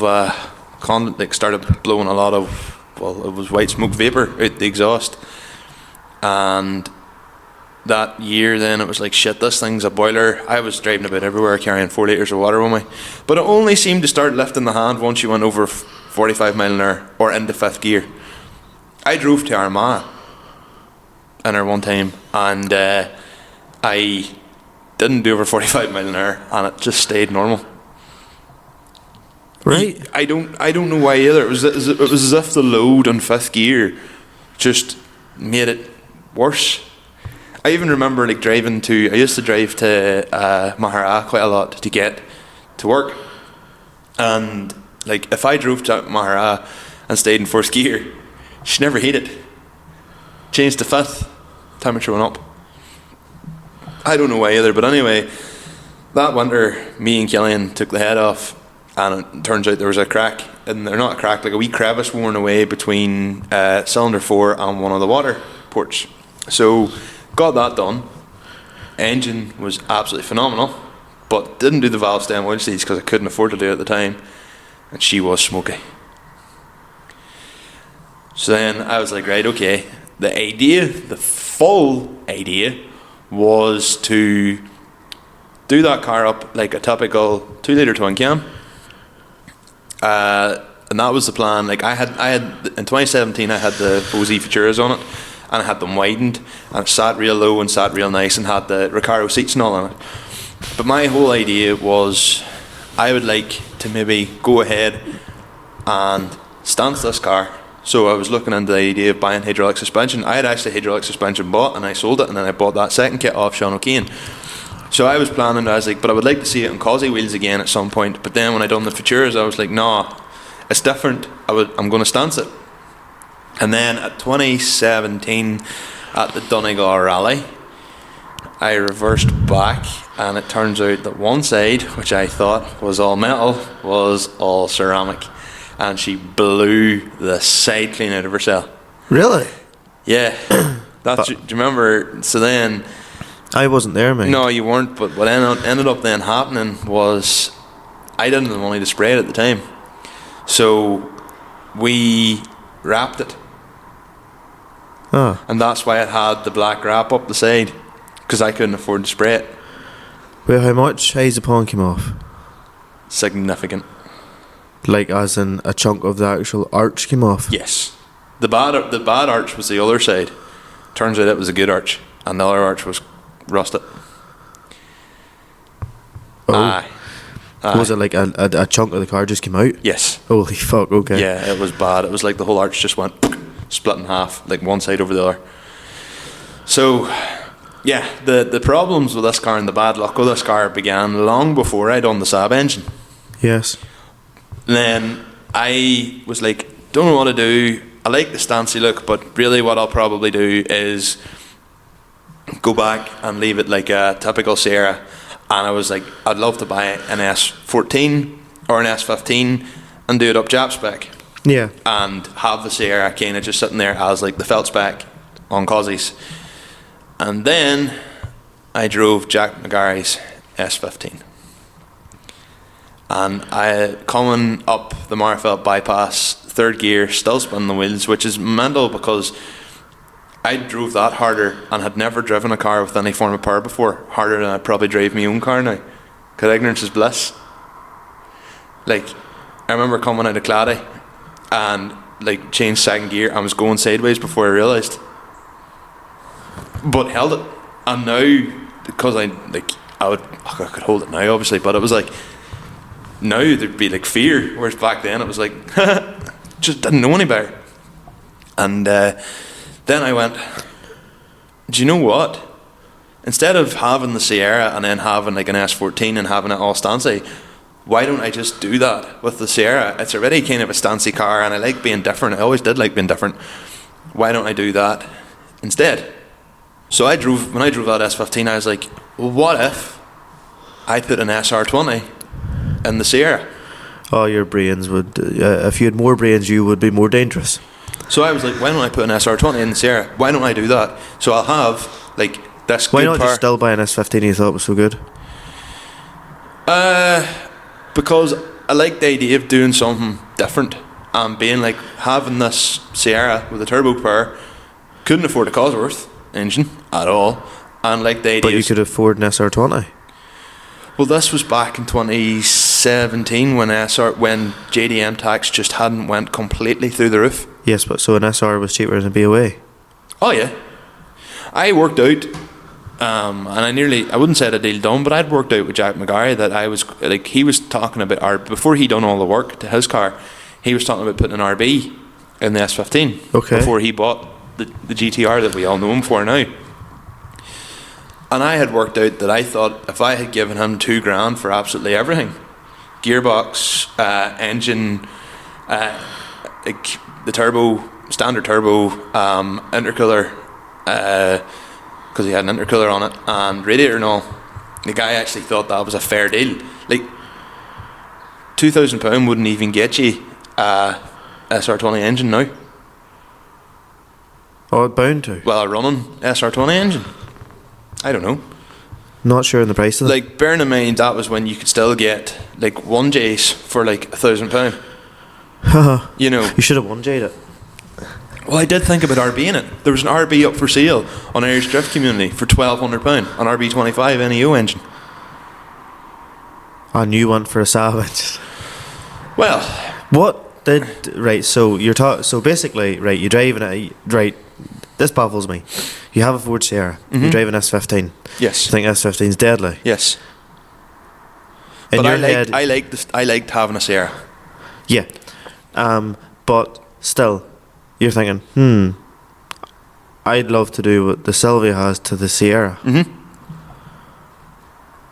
Then where the fuck did the Ultimate Saab Stance engine come into it 2017. then? Right, what happened there? Chatting to Leo Carson, What did he have? Violent Click. He's Swedish.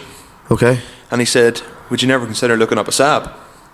He goes, they make serious horsepower on standard internals. 2-litre engine. And I went, but it doesn't take, like, it wouldn't have, like, there's a lot of things to think about. But then I looked it up, and originally it was like there had been a couple of people had done it. And I was told, yeah, like, there was Will Gamble had done it, who was the Mark II Escort. And, like, I joined the Sabworks page just kind of looking out to see what engines were available and what anyone had done for rear-wheel drive swaps, and was told, yeah, for quite cheap, you can have a B204 engine using Omega gearbox, and you can keep standard turbo or put a TD04 on and make £300 horsepower quite easily. And that was my plan. I was like, I don't need any more than 300 horsepower. The car, in fact, my plan was to actually run it on a pretty much standard engine and have it out for Donegal 2018. Well, what happened? I realised very quickly that setting the engine, I was like, as soon as I get the engine in, that's the easy part. No, but No, this is what I'm saying. I thought getting the engine in. oh, so you're like, all I have to do is set the engine in and be grand. Took a welding course, went, be grand. I'll make my own sump, make this, make that. And very, very quickly came apparent that I hadn't a fucking clue what I was doing. Right. I'm just going to set the scene here. So, you had a Sierra. Yes. You drive an S15. You think yourself with absolutely very little mechanical real knowledge at that stage. You're thinking, excuse me, I'll put an SR20 in this Sierra. Then you find out Saab engine, B204, fairly similar to SR20, max, similar power. Possibly more reliable, less reliable. More reliable. More reliable. And an easier engine, no VVT or anything like that. Okay. Not that I really knew anything about that at the time, but... Yes. Some strange things goes on in your mind at times. I knew a few other people who'd done conversions, and like, I think what I should have done, if I was ever going to do an engine swap, or what I ever should have done, was it should have been for a drift car, not a road car. Because a drift car, you could easily have rash wiring. You know, it's not going to be on the road. You don't have to put it through an MOT or anything. So, how long did it take you? So, you bought a Saab engine then, right? Yeah. Bought a Saab engine out of Ballysillan or Shankle Road or something like that. Me and Calvin Kirby went up, and it was like, holy shit. So, quite conscious, obviously, that we've supposed we've more you more or less said all this story fairly well. I don't know if I've said the full story. Okay, fair like enough. The S15, maybe I have. I don't know. But so you go and left your Saab engine, and in your own time frame, you were hoping. What time of the year did you lift the Saab engine at? Like October or November 2017. And you were thinking, right, by April 2018, roughly, this will be in and running. No bother was what I was thinking. No bother. No bother. So where did you get an Omega gearbox then?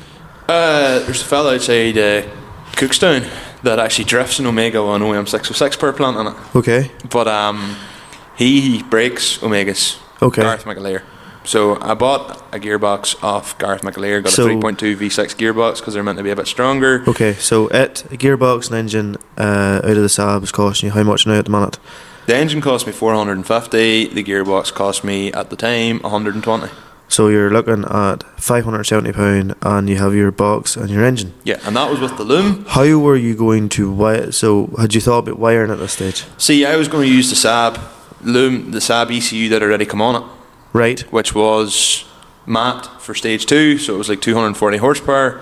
I know stages don't really exist, but it was sort of standard injectors with a bit more put into them, and all I was going to do was get a Saab 9000 manifold, because the exhaust manifold is centralised rather than on one side like the 93s, and you can get a flip plate, so it gives you a top mount turbo. And the plan was to just get that all in and get the gearbox and all, get a clutch and all into here, get a gearbox into here. For the Omega gearbox to work at that time before the spacers come out, I went and got myself a Saab. I got a proper paddle clutch set up for it that cost me £400. I still use that flywheel and the pressure plate to this day, so it wasn't that bad, wasn't particularly useless. Okay. And yeah, I had the engine and the gearbox bolted up very, very quickly, and got the engine into the car and put it to where I thought it should be, and welded the engine mounts in, and thought, great, all I have to do now is create the sump. So with a beginner's welding course? Yes. Don't get me wrong, I had guidance from... I'm not saying... I'm not like... I had guidance from people on the Saab page, but the thing is, a lot of people take intake... Yes, but I have never heard... Like, before your car, I'd never even heard of a Saab engine. For my car, I'd never heard of it either. Like, you know, I always kind of wondered, the fuck would make you want to do something like that, you know? But I seen cheap, I seen reliable, I seen power, I went great. Right. So, so you've roughly set the scene. How long did it take you getting the Sierra engine out? Oh, we got it done in a night. One night got the Sierra engine out. One night got the Sierra engine out. How long did it take you to weld up the engine mounts? Not very long. Okay. How long did it take you having the engine just sitting in place in the Sierra? I had that all done fairly quickly. Okay. Along with... What was a massive stumbling block to begin with? The sump. Okay. The sump. Why? It bowed when I welded it. What do you mean bowed? Like, with the heat. it warped. I didn't realise any of this. Also getting the inlet side of things to work at the time, and wiring, getting the wiring run. Like they say, oh, you can run a Saab off 7 wires if you run a loom adapter, and yeah, you can. But I was trying to get. I all wanted this to be done somewhat kind of neatly. Yes, but you don't know any of what you know now. No, not one bit. So you don't know that it can run 7 wires. Let's just forget 2018. Like 2018 didn't even happen. Like the car was still lying there in 2018, and I very quickly turned around and said, "Oh, do you know what? Because my plan was actually originally to run the Chaser turbo. Patsy was originally supposed to go on the Saab engine. Yes. Not Then what realising that. happened? Well, Patsy's fucked. Yes, And but you were obviously going to get it refurbished. that was the plan, but because it's a ceramic turbine wheel, not steel, they don't take any more than like 1.2 bar boost. Okay. So I was all like, right, well, and the fact that he's literally built the wrong way. Like, the Chaser is an engine that's left hand. It's on the turbo's on the driver's side, whereas the engine I have, everything's on the passenger side. Yes. So then the next thing I want to ask you is, I think friends were starting to push a bit more power. Yes. And you were like, So 300 maybe just isn't enough. my whole thing was, well, sure, when the car's off the road, Yes. I may as well go for. Powder coating all the arms. So that's what I did do. I decided, you know what, the car's off the road, take a bit more time and do it right. Now, Will Gamble said to me, he was like, get the engine in, get it running, and then once you know it's running, you can do everything else. And I was like, well, I don't really want to take out everything that I've done. But looking back on it, that's probably what I should have done. That is what you should have done. And yeah, so done all that and got the engine, got everything wired up a bit neater, and got a sump and all welded up for it. But the engine sat very far forward because I had a front bowl sump, and I've done that to try and make sure I had good oil pressure, and I did have good oil pressure, to be fair, with that engine. So then I got a Holstein HX35 on it. Why HX35? There's a few boys used them on the Saab page and said they were good enough. They were good, cheap, reliable power. Okay. And I originally had it still on the standard Saab ECU, and I had like a flash map and all on it, and had injectors and all. And we all know the story with the seatbelt. Right. So when did the first start ever occur? August 2019. And you were present for that. I was. And so everybody knows that story. To paint a picture. Well, we don't need to go into it too much because the story's in TikTok and everything. Like, yes, but paint a picture. You turned the key. She revved to the moon.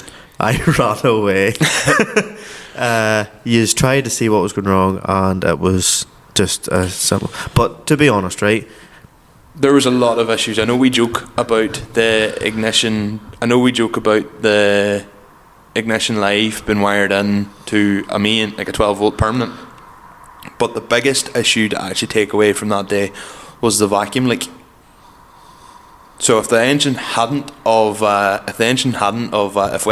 got the vacuum leaks, then you just would have turned on. The engine just would have idled. She just would have idled. Was it not your throttle body was wide open? It was, yeah, vacuum leak. It was I didn't have the ICV connected, and also, yeah, that was the main thing. So she just started rev to the moon. Yes. Thankfully, you had cranked that to Kingdom Come. Yes, I had cranked the engine so much to try and get oil pressure. We had problems getting oil through the engine originally. Oh, really? Yeah, cranking and wore down a battery and all, trying to get it cranked to get oil up through. She eventually did go. And I was able to get the car turning on and had it sitting idling, and it was making good oil pressure. And but I could not get the gearbox to work. Could not get the gearbox. By this stage, I tidied up the wiring and all, and it was a lot better looking. But the engine still sat so far forward, and yes, I could get it to run. Yes, I could get it to rev. But what I found always interesting was with the big Holset, it never fluttered on idle. Now, there's videos of me driving with the Holset turbo on, and you can hear it fluttering, but it's quite a low flutter, like a very deep noise. That thing never fluttered in idle, whereas my new turbo obviously does. So, but anyway, It got to the stage I couldn't get the gearbox working, and this was late 2019, and this stage as well, decided then when I had the big Holsic gearbox, there was no point in me running the Omega gearbox anymore, because I was going to blow it to bits. Did you say the Holsic gearbox? Sorry, Holsic Turbo.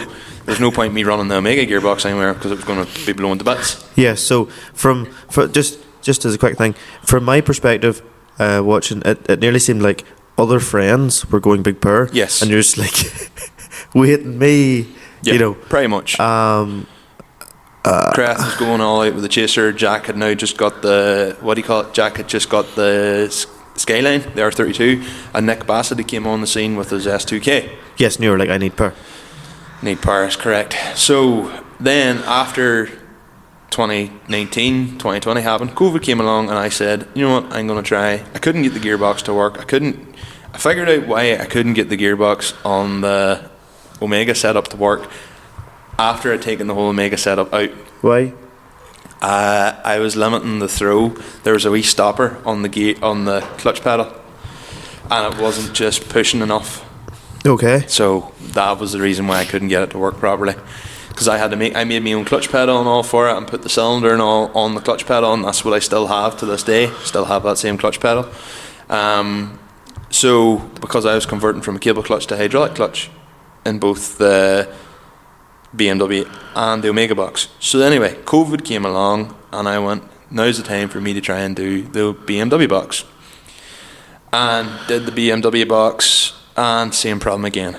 I could start, by this stage the car, I could run out, turn the key, and the car would start. No bother. And I could not get her to drive. Now, I could try and jam the car in gear, and she would turn, and as you revved it, it would spin the wheels. So the gearbox was fine, but I could not get it to take gear. The clutch always felt light. Yeah. And the reason for that was, in the end, I found that the BMW box, even though it was an adapter, there's still more adaptations needed made, and that was that the pivot point was so far away. Like, basically, if you imagine, you'll not see this if you're listening, but basically, if I hold my wrist and move my hand one way or the other way, my wrist is the pivot point, and my ends of my fingers is where it hits the pressure plate. And basically, because the pivot point was so far away from hitting the pressure plate, because I had it set up normally, it meant that literally the clutch fork could get no. You look like you're falling asleep here, Conor. No, I'm not falling asleep at all. The clutch, it's fucking freezing in here. Yeah, the clutch fork couldn't get any pressure on the pressure plate, and hence couldn't get a clutch. So it got to the tail end of 2020. I had the engine all built, it was running, and I threw in the towel and said, I can't get this gearbox. It was because of the gearbox you couldn't. I you can't threw get this gearbox to work. Because you spent endless nights trying to get that to go. I had that gearbox in and out, blade, and yeah. Night after night after night, which is, to be honest, I think is why when the car does kick out sideways and I do take the fear of driving it, it's because I think of so many nights where I struggled and I never wanted that to be in vain. But we'll get to that in a bit. So I threw in the towel and just went. Kieran Murphy said to me, why don't you give Ali McLeod a shout? And I didn't want to give my car to any builder, because I was like, no, I don't want them to see the work that's been done and just look at it and go, this cub's literally a dick. Like, no, I'm not even looking at this. This is A, this is B, this is C. You ripped yourself off before you even gave yourself a chance. So I rang Ali. Ali was like, well, look, I can get her sorted in, but it would be April before I'd be even able to look at the car, and even at that, there's a lot of other stuff on. He's like, but if you want me to get the car, leave it down. I was like, well, look, the sooner you get at it, the better, but whatever, it is what it is. And Ali had planned on, when he took the car, I had said, look, just fix a few things, do what needs done. Oh, and in the middle of this, at the start of 2021, I had bought an ECU Master, EMU. So I had the cars up and idling with the ECU Master, ECU as well, had a base map and all on it. So Ali goes to me, look, it's not the worst I've seen. He rang me and goes, but you can tell this engine was done by a person who's never done an engine swap before. Okay. And I was like, Yes. yeah, go figure. That makes sense. He says, it's not the worst I've seen. He goes, but like a lot of things I'd done, like me and Krath took the idea that we were going to use these heat solder kind of crimp things. Instead of crimping, it's like heat shrink on the other side and a solder ball in the middle. And Ali was like, you ever actually pull any of them? And I was like, no. He's like, pulled it apart. He's like, these are shit. He goes, they don't work. He's like, either solder it properly or use crimps. He goes, truthfully, he says, there's arguments for and against. He goes, I solder everything. So the car needed a new loom. Then he said to me, look, you've the engine far forward. He says, that's grand. He says, but you've got all this space at the back. He says, you're so close to your radiator, you're so close to your fans. He goes, it's going to be a nightmare to work on. He's like, you need to move that engine back. And immediately the first thing I thought was, oh, I've got a custom prop and I spent a fortune getting it done. But I said, look. Oh, really? Yeah. How dear was the prop? 475. Oh, good not including the Lord. VAT. And like, I was like, okay. And he then said, look, this is a far bigger job than what we thought. I went, right, okay, is what it is. Anyway, this stage the car was on the Ragunas. Yes. And was on the hydraulics. Yes, and meantime, when your engine didn't work, you put suspension in the car. Yes, so this your all car happened. was stanced, but it didn't move. This all happened in 2019, yeah. Actually, funny enough, 2019, there's a picture of my car sitting with no engine in it and it lying with the big tilty wheels. And I remember looking at it when that happened that night and I just was like, this is possibly one of the coolest things I've ever seen. And at that time, in 2019, that it took the internet by storm. Genuinely. Like, yes, I got so much hate for it, but at that time, like, I remember thinking that my car was going to be ready for Fit It and Cleanfest, and they all posted up pictures saying Michael Scullin's Ford Sierra is going to be here and it's running a Saab turbo engine. And now in hindsight, if I had the car transporter now, you would have took I it. probably would have still took it anyway, you know, the way it was sitting, patina spec. But at the time I was like, no, this car needs to be done, it needs to be painted or wrapped or whatever. But look, I didn't have a car transporter back then, so taking an unfinished car to a show and paying a fortune on, you know, take it that way didn't make sense. So yeah, like the car was sitting on the hydraulic suspension and all this here. I got it to Ali. I was like, look, there's a lot more work involved in this. He says, you're basically going to need to redo a lot of this. And I said, okay, that's fine. It is what it is. That was grand. Ali got the car done. We're now into 2022 at this stage. Okay. It went to Lloyd Patterson, the dyno. So Ali moved the engine back. Ali moved the engine back. And with moving the engine back, did that sort the gearbox? He had to modify the gearbox to do all the work to the gearbox. Right. So he had to re-drill and put he had to put a threaded bar through and make a pivot point and all for it. Had to adjust had to lengthen the master cylinder rod then to cope with that. You know, so stuff that I didn't know, but someone like him would have known what to do. I also tried to get Ali on the podcast, but he won't do it. So, yeah, he can't stand up for himself here. No, that'd be like a 3-hour affair. Huh? That'd be like a 3 or 4 hour affair. Man's good for conversation. Longer, sorry. So we then, because there's just so much going on, I'm going back into the archives. Like I'm maybe skipping bits and pieces here, but yeah. I think because I'm so focused on the engine, I've kind of forgot about the whole stance side of things. Yes. So maybe we'll take a quick dive into the stance side of things. I bought them Ragunas in like 2018 and still have them for sale if anybody wants them. I bought them Ragunas in 2018 and they did not fit. And in this, I learned a lot then. This is something I did research and do a lot of looking up, and I made my own camber plates and I figured out how to make the Mark 5 Golf hydraulic suspension fit. Yes. The car. And I was able ironically, when you should be researching different things to do with your engine, you were thinking about stance, because I just was all about aesthetics, and I thought the engine would be fine, but the hard work was in the stance. Yeah, I know.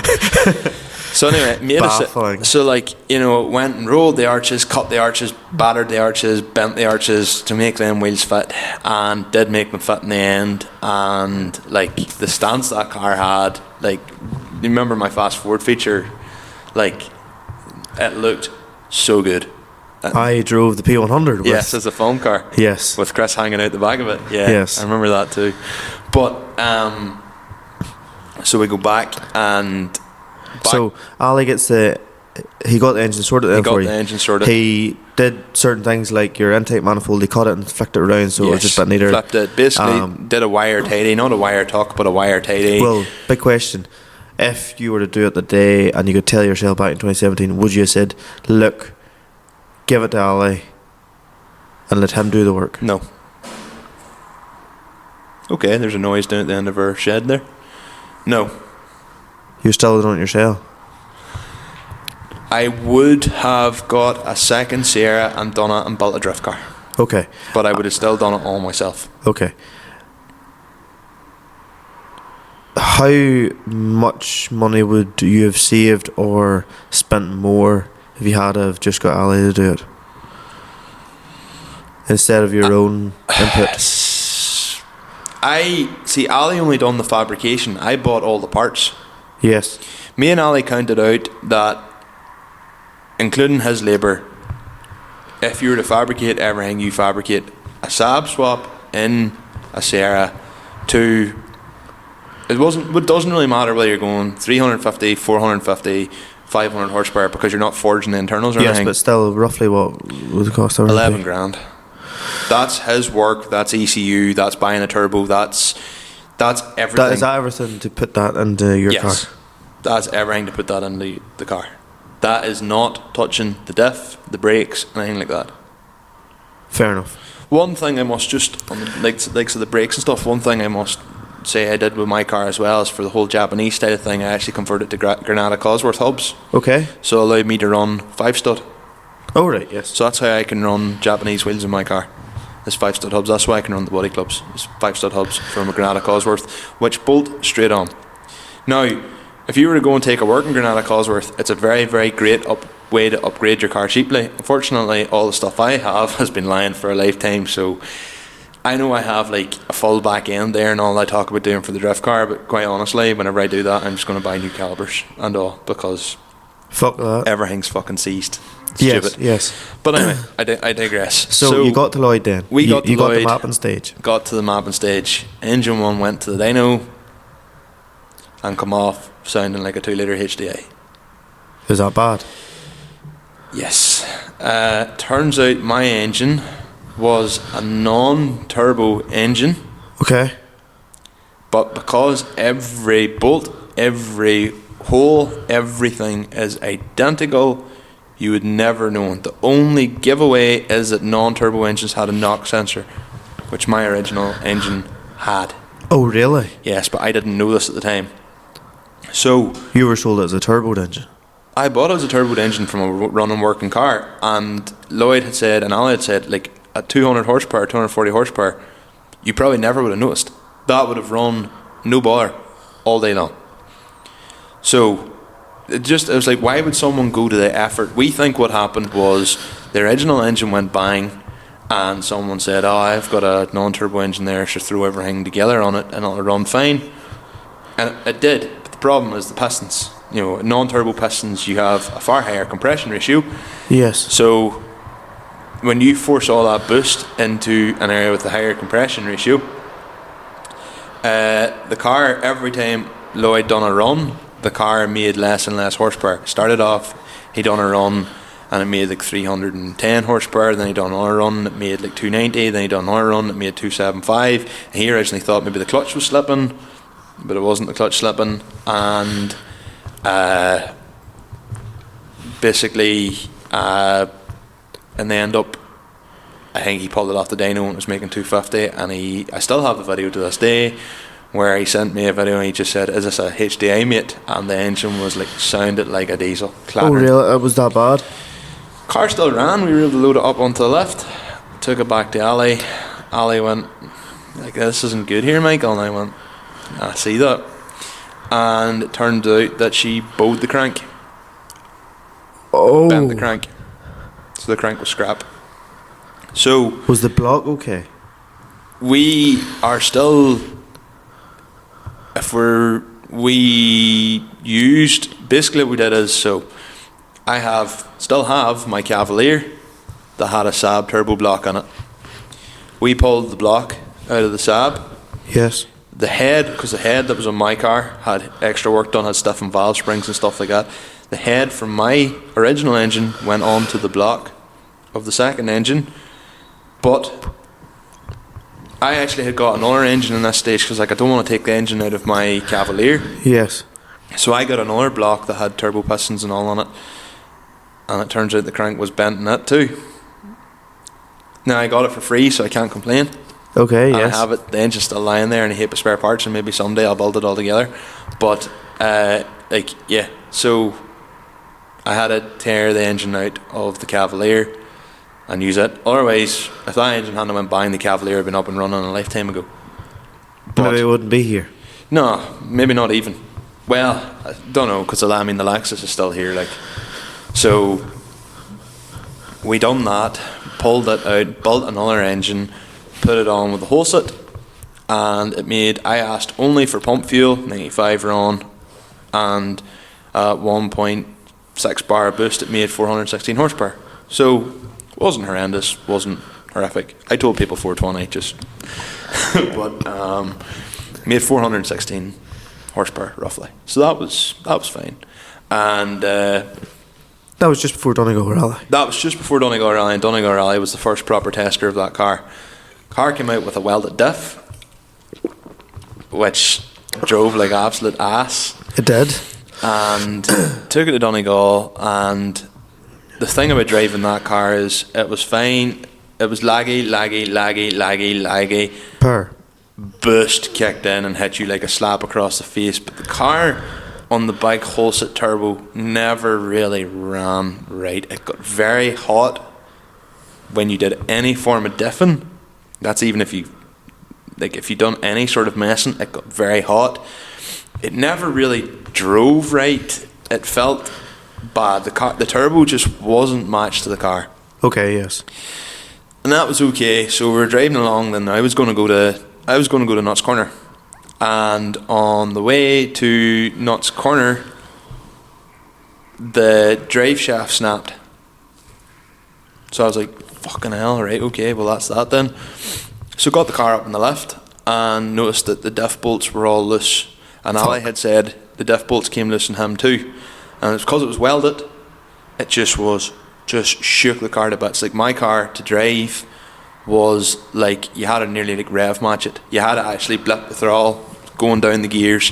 Otherwise, if you change gears, she'd have thrown you out in the middle of the road. It was a death trap to drive. So, yeah, that was good crack. And then, that was fine, done that. Put a new drive shaft in it. And then I was coming back from show in Marfeld. Let's Dance's show in Marfeld, and I come up the road and I said, I'm about a mile from home, there's a big long straight, I'm just going to do a second gear pull. Yes. Hit the limiter, bang, and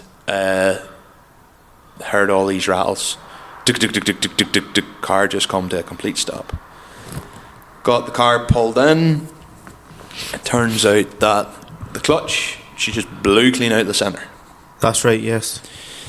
So that was another one. So I had to put a proper sprung paddle clutch in it, which made the car better to drive. Yes. Then another time we were going to Jack McGarry's house. We were going to drive the North Coast. You were there that day. Yes. Coming along the road, I noticed my car was no longer making boost. Driving along the road, dum dum dum dum dum dum dum dum.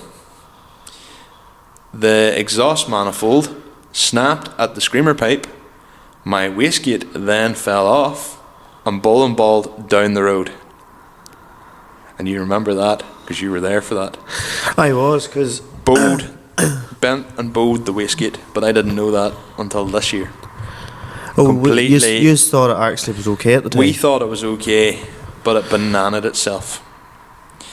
Then, after that, the diff, which I still have, I was having so many issues with the what do you call it? I was having so many issues with the diff constantly coming loose that I decided then I would go and invest in a proper diff. So I got a gripper diff for it that someone was selling, but it was a two-wheel drive Cosworth diff, which is different cups. So not only did I have to buy the diff, I had to buy the drive shafts, had to buy stub axles, had to buy a full back end. Put that in. It whines a bit when it's warm, as you know. Yes, it does. But fuck, it locks. Aye, it And does. it's not as aggressive compared to the slip, or not the slip, the welded, which, Yes. as you've seen at Donegal, literally felt like it was dragging. No, it did drag. So that was okay. 2022 come to an end. Ice in that year, clutch, diff, drive shafts, screamer pipe. Me and you then took the car to England, to Ultimate Stance. Yeah, we did. Car performed flawlessly. Ah, well. My spoiler fell off. No, flawlessly. No. Michael, you came to a roundabout and just shut herself off. There's a reason for that. And That the hap- other thing was, you pulled the hydro handbrake to see if it worked at my house. Oh, yeah, We it got seized. 2 or 3 miles down the road and we were like, there's a wild bad smell. Turned out that the caliper seized. You had to hit it back to release it. So it wasn't a great start to Ultimate Stance. The reason why it died was I had shitty injectors in the car. Okay. 875cc Degas. One big single hole for letting fuel out, which turns out is really, really, really bad for fuel atomization. Basically, when the revs goes low, the injector basically doesn't have the resolution to dump little fuel Yes. into the... So she nearly like floods herself. She either floods herself or starves herself. So what you were finding with me was that basically, in my case, it was flooding itself, and the car was like running and basically shutting itself off. To start the car, you had to start the car with your foot wide open on the throttle, otherwise you wouldn't start it. You needed the air Yes. because of the amount of fuel that was in her. Sometimes you start it with an almighty bang. She did. My way of getting around that was I'm moving so much about because I'm foundered on my them. way of getting around that was we changed to Honda Civic throttle body, Hard to beat them. and I raised the idle. I raised idle to like 1100 on them injectors, and so the car came out for that was fine. 2022 had the fast forward feature. Went to the body clubs, took the car to Dubshed. Car drove okay, but the biggest problem I found that time then was couldn't get brakes. The ABS servo I had in the car, like the proper big Granada Cosworth Escort Cosworth servo I was running, it got faulty. How about, was that not because you had changed your brake disc and pads to Porsche ones? I changed to Porsche, Yes. but the rod was stiff because I actually put it back in recently because I was struggling to get brakes. I couldn't get brakes for the life of me. Yes. I couldn't get brakes in the car. So before Dubshed, I was struggling to get brakes on the car. Finally got brakes with the... Turns out a servo I had, which I'd bought ages ago, was designed for like a very rare version of non-ABS disc back axle 2 litre Sierras. Yes. Very uncommon. Had a bigger master cylinder. I used it. Had a lot of brake problems this year too. But so finally got it going, got it bled, got it working with the Porsche brakes. Could not get the Porsche brakes bled for love nor money. Finally got it going with the new throttle body and all. Took it to Dubshed, and on the way home put the foot down, and because of the way I had the hydraulics done, the car launched off to one side. Lovely. So I was like, shit, I need to change this. So adjusted the hydraulics, made the hydraulics 4-way instead of 2-way. Okay. So then it meant that the car would have equal weight in each tyre. It wasn't like one side was compressed more than the other, because that was essentially what happened. Yes. And that was grand. Got the car up and going, ready for Donegal Rally 2023, and had serviced the car on the Tuesday, took the car to work on the Wednesday, everything was fine. Went to wash it on the Thursday and noticed there's a bit of blue smoke coming out the back of it, and pulled the car into the shed, and by the time you walked in, the blue smoke was flying out of it. Yes. So me and you, that Thursday night before Donegal Rally, took my turbo off the manifold, and the whole thing was full of oil. It was. And me and you just looked at each other, and I remember us looking at each other and just being like, Are you serious? fuck your life. and fuck my life. And I just remember being like, this sucks. And Creth had a Pulsar G25 660, which he'd actually bought for another conversion he was doing. I'd been threatening to buy it for a long time because I always thought my turbo was too laggy, and put that turbo on my car. And for the rest of 2023, although I was running a base map, the smaller turbo made so much of a difference. Yeah, far nicer car to drive. Like, the difference with it was mental. Like, just such a better car to drive. And then just got in. You do realise we've been 2.5 hours doing this? Yeah. Oh, that's okay. It was such a better car to drive. So then, just for one thing or another, never got the chance to actually get the car mapped. Brought the car in this year and changed over to coilovers. Took the hydraulics out, changed to coilovers, bought a cheap set of Avos to try and figure out what I could do with spring rates first, and then bought a set of gas. Yes. Made the car phenomenal to drive. I was buzzing with the car, even though it wasn't mapped or nothing yet. I was buzzing with the car. And then we went down Donegal Rally this year, and the wiring shit itself on the fuel pump. That's right, yes, that is right. So took the car out, changed the wiring and the fuel pump and all, and then decided that we were going to get a few other things done. And in the end, got the car mapped. Was Donegal Rally still had hydraulics in it? No, I was a coilovers at that stage. That's right. So ended up getting the car mapped. And this is what I mean when I say we were supposed to be making this podcast like literally like 2 months ago. And got the car mapped and made 503 horsepower in the dyno. And I was like, deadly. But on a test drive, the car shut off and Ollie went, what the fuck? Pulled the car out. My new racing line fuel pump, C solid. Why? Because when I was fitting the fuel pump, because I fitted the fuel pump, not Ali, I fitted the fuel pump, I didn't fit the sock properly. There's like this wee small metal clip comes. I didn't fit. Never fitted it to the AEM one either. So, but I didn't fit it. The sock fell off the fuel pump. She sucked in dirt, destroyed the fuel pump. Oh. So the car... So that was okay. We got it cleaned out. Ali took me out the road home. Or Ali took me out the road. The car, I didn't know it had destroyed the fuel pump at this stage. We got it out, blowing it out. Car ran perfectly. Ali took me out the road at 503 horsepower, and I was like, holy fuck, this thing is insane. So Ali was like, look, you've a bit of fuel there. Drive it on home. Don't go out of the 503 map. Get used to it in 503. I went, right, okay. And I remember then, so that was okay. Took it out, Donamana, come into Claudy. And there's this big hill on the way up the Claudia, and I was like, oh, I'm going to give this car to it. Put my foot down, and I felt like someone had just pulled the anchors on me. She just more or less stopped dead, and I went, what the fuck? Got in the Claudia, car died. And I was like, fucking hell. So went up the road, Keenan Dehan came to rescue me, went up, got fuel, threw 10 litres of fuel onto it, then took it up the road. I switched it onto the 374 map, which is my 85 run map. Yes. Took it up the road, got fuel on it, put 40 pound of fuel on it, and the car ran fine again. I was boosting it, and then got to Dungiven and sitting.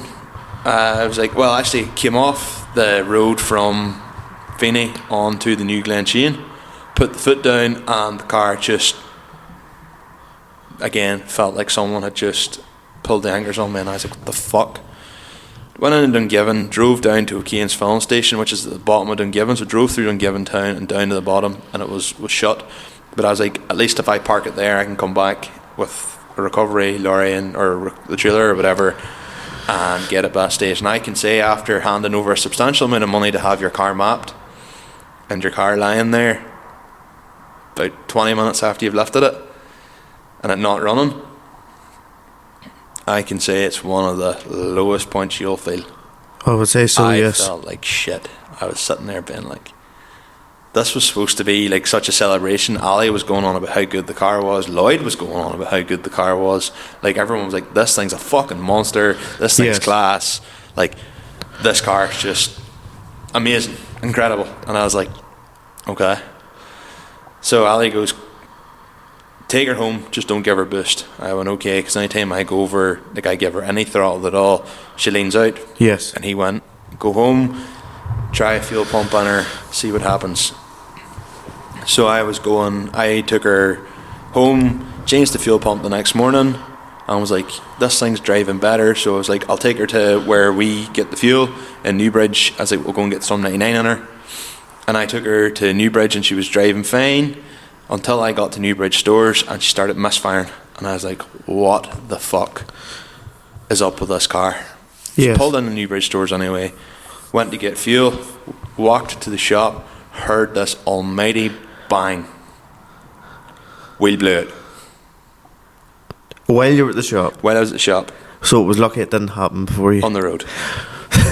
Looked and seen that it had all worn away on the very, very inside, as if someone had cut it. The other side looked like it was doing something similar. I wonder, was it to do with, because I used to run them wheels on the front of the Sierra, did it wear away in there? Or did it maybe happen in the dyno? I don't know. All I know is it wore it down a lot, and I had the wheel set up to try and decamber it. Maybe it adjusted the toe, but from where it was sitting, it should never have done any damage. A weird one. I got the car home. Car still was idling like a bag of nails. I was like, what the fuck's wrong with this thing? Took the injectors out, cleaned them once, cleaned them twice, cleaned them 3 times. Still didn't work. And then took it back to Ali. And Ali, we compression tested it. It was fine. We checked everything else. At fuel pressure, at everything, it was fine. So we were like, it has to be the injectors. So I sent all injectors off to be cleaned. Got them done. Got them back. Mate, to be honest, I would still nearly consider doing it again, just for peace of mind, by a contact of Andrew Kenna's. But got it back, and the car idled fine. But I only got them back, like, because I've been working away a lot, got them fitted. I trailered the car then home from Ali's, and was all like, right, I want to modify a few things. So took the car out to run, literally the day before Mondello, because as I said, I had brakes to change and wanted to change a load of stuff. So the car was on the lift, getting ready for Mondello, and took the car out and drove to the filling station, and it was fine. So I loaded the car in the trailer and just said, from Mondello Park, this is present day, said, here goes nothing. Well, before that, actually, I got the car home from Ali's, and you and Casper landed in the yard, and I was throwing hoops. That's right. And that was the first time that car has had any proper abuse in my ownership. So yeah, present day Mondello. I took the car then to Mondello. I'd been getting the car ready. Took the car to Mondello, not really knowing what was going to happen. Now it must be worth mentioning that the reason why the gear stick gave me issues was because I was trying to fit like one of them dildo-looking gear shifter things onto it. Okay, yes. And I didn't have I was trying to put it on, and I kept hammering, it's like kind of like a studs. It's supposed to be a screw fitting, but in my case it's just you push it over the end, and I just kept trying to push it over the end, and I kept trying to hit it on, and it popped the gear stick out the bottom. If I hadn't have done that, that gear stick would be grand. Yes. But look, that is what it is. It would have, over hard driving, it was never the solution anyway. That gear stick gator was never the solution. It's too far over for fifth, too far away for first, reverses away over here. It's a bit of a balls. But anyway, so went to Mondello, went into the wee small arena first. What I will say as well, in the meantime, what I had to do was adjust the seat, and just because I have quite big legs, and my seat sits quite high because I've got a modified Recaro seat on rails, I sit a bit higher, so my knee kept hitting the steering wheel. So I actually pulled the setup that I had in the P100 and that I used to run the Sierra ages ago, Sparco steering wheel and the thicker extended boss. Yes. And that allowed me to actually be able to drive the car, and that is single-handedly the best thing I ever done to that car. because now I feel comfortable sitting in it, which I didn't for a lifetime. The car, I feel comfortable driving it. I never felt comfortable driving that car. Now I feel comfortable driving it. So that was a big, big help. Took it to Mondello, went out into the same arena you went into, you know, where the paddock. I think that's where they do the drift school. And your man said, I goes, is anybody doing this in second gear? And he says, no, everyone's doing it first. I goes, let me try first. I goes, once I try first, I'll do second. So got round, done the course, always sliding to the right, and was like, we'll see. Steering very, very heavy. Something I'm going to have to work on. Steering's very, very heavy. The pilot's obviously part of the problem there too. But I slid the course one way, and then I was like, I looked at the temperature and the car was getting warm, and I was like, fuck, like this isn't ideal. Let the car cool, came back round to the paddock and went the other way. Yes. And I had said to the guys, like, look, if I was just someone who was in a 328 BM or a Lexus, I would just sit and slide the paddock all day. But all I'm going to do is damage this car by doing that, because it doesn't get the airflow through the engine. It's too much power. It's just, and turbos generate a lot of heat. So I was like, right, I have no option here. I'll go and do the course. So went out first, just before lunch, got onto the course, done a lap.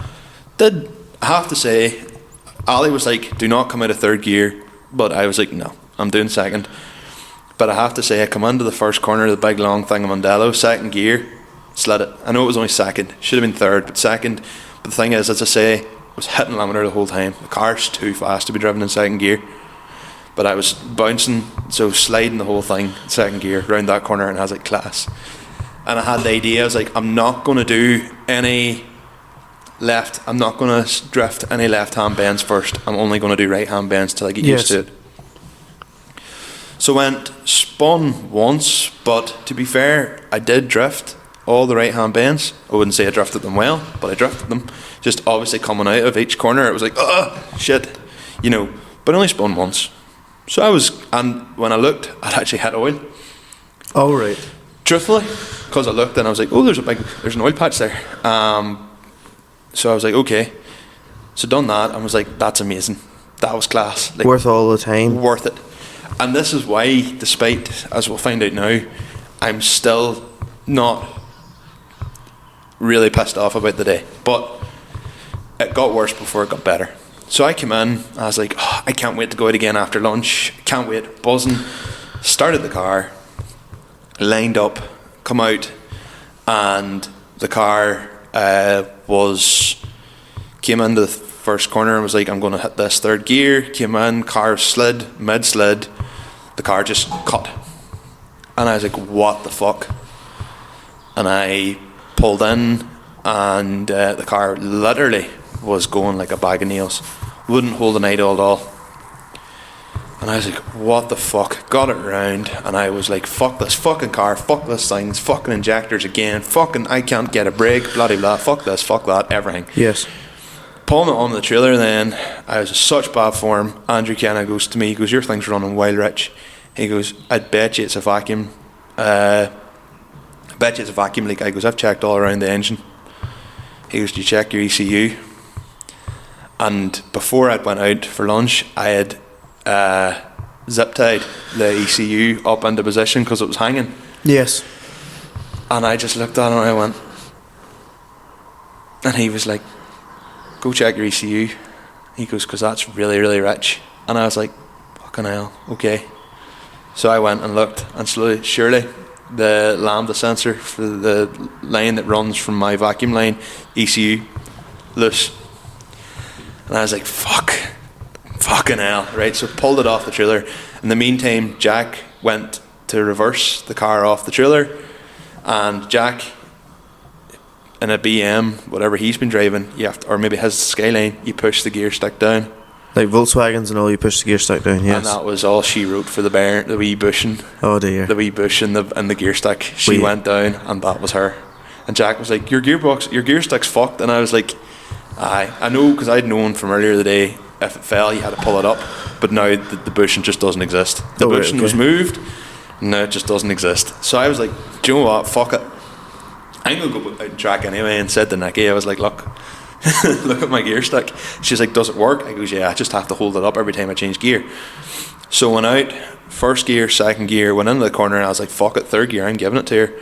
Went again, and the next thing I spun, she lost power and just cut out on me, and I was like, you fucking bastard.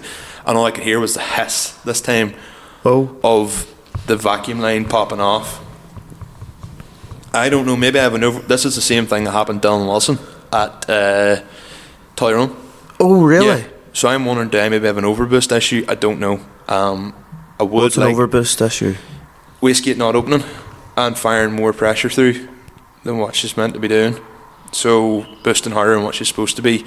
I don't know. Or it might just be the line was always coming loose and eventually just there it came loose. So I came back in and the car was running, but then when I got to the pits, I was talking to Megan Holcroft and I was like, look, I'm having a problem with this, I'm just going to load up the car. I plugged it in and it was fine, the car was grand, but after 30 seconds of running, she died out. And I said to Kenna then messaged me that evening, Andrew Kenna messaged me and goes, here, how'd you get on with the car? I said, this happened. I goes, but now the car doesn't hold an idle. I goes, she's idling really low, and he was like, I would put money on the fact that because you're running so rich, you've blackened your plugs. And I was like, very possibly. Plugs aren't the end of the world to change anyway. So the other night then, I was taking the car out to basically swap it with the position of the tractor, and took the car out and sat with my foot for a while on like 2000 RPM idling it, and after that the car was fine. So reversed her in the shed, and next thing now for us, a short shifter. So look, was Mondello a great success? No, but also the temperature stayed good, oil pressure stayed good. I got a couple of experiences sliding the car. Yes, I had a few niggles. The gear system in that car was shit anyway. Yes. You had to be really aggressive to throw gears, which I'm not, never have been.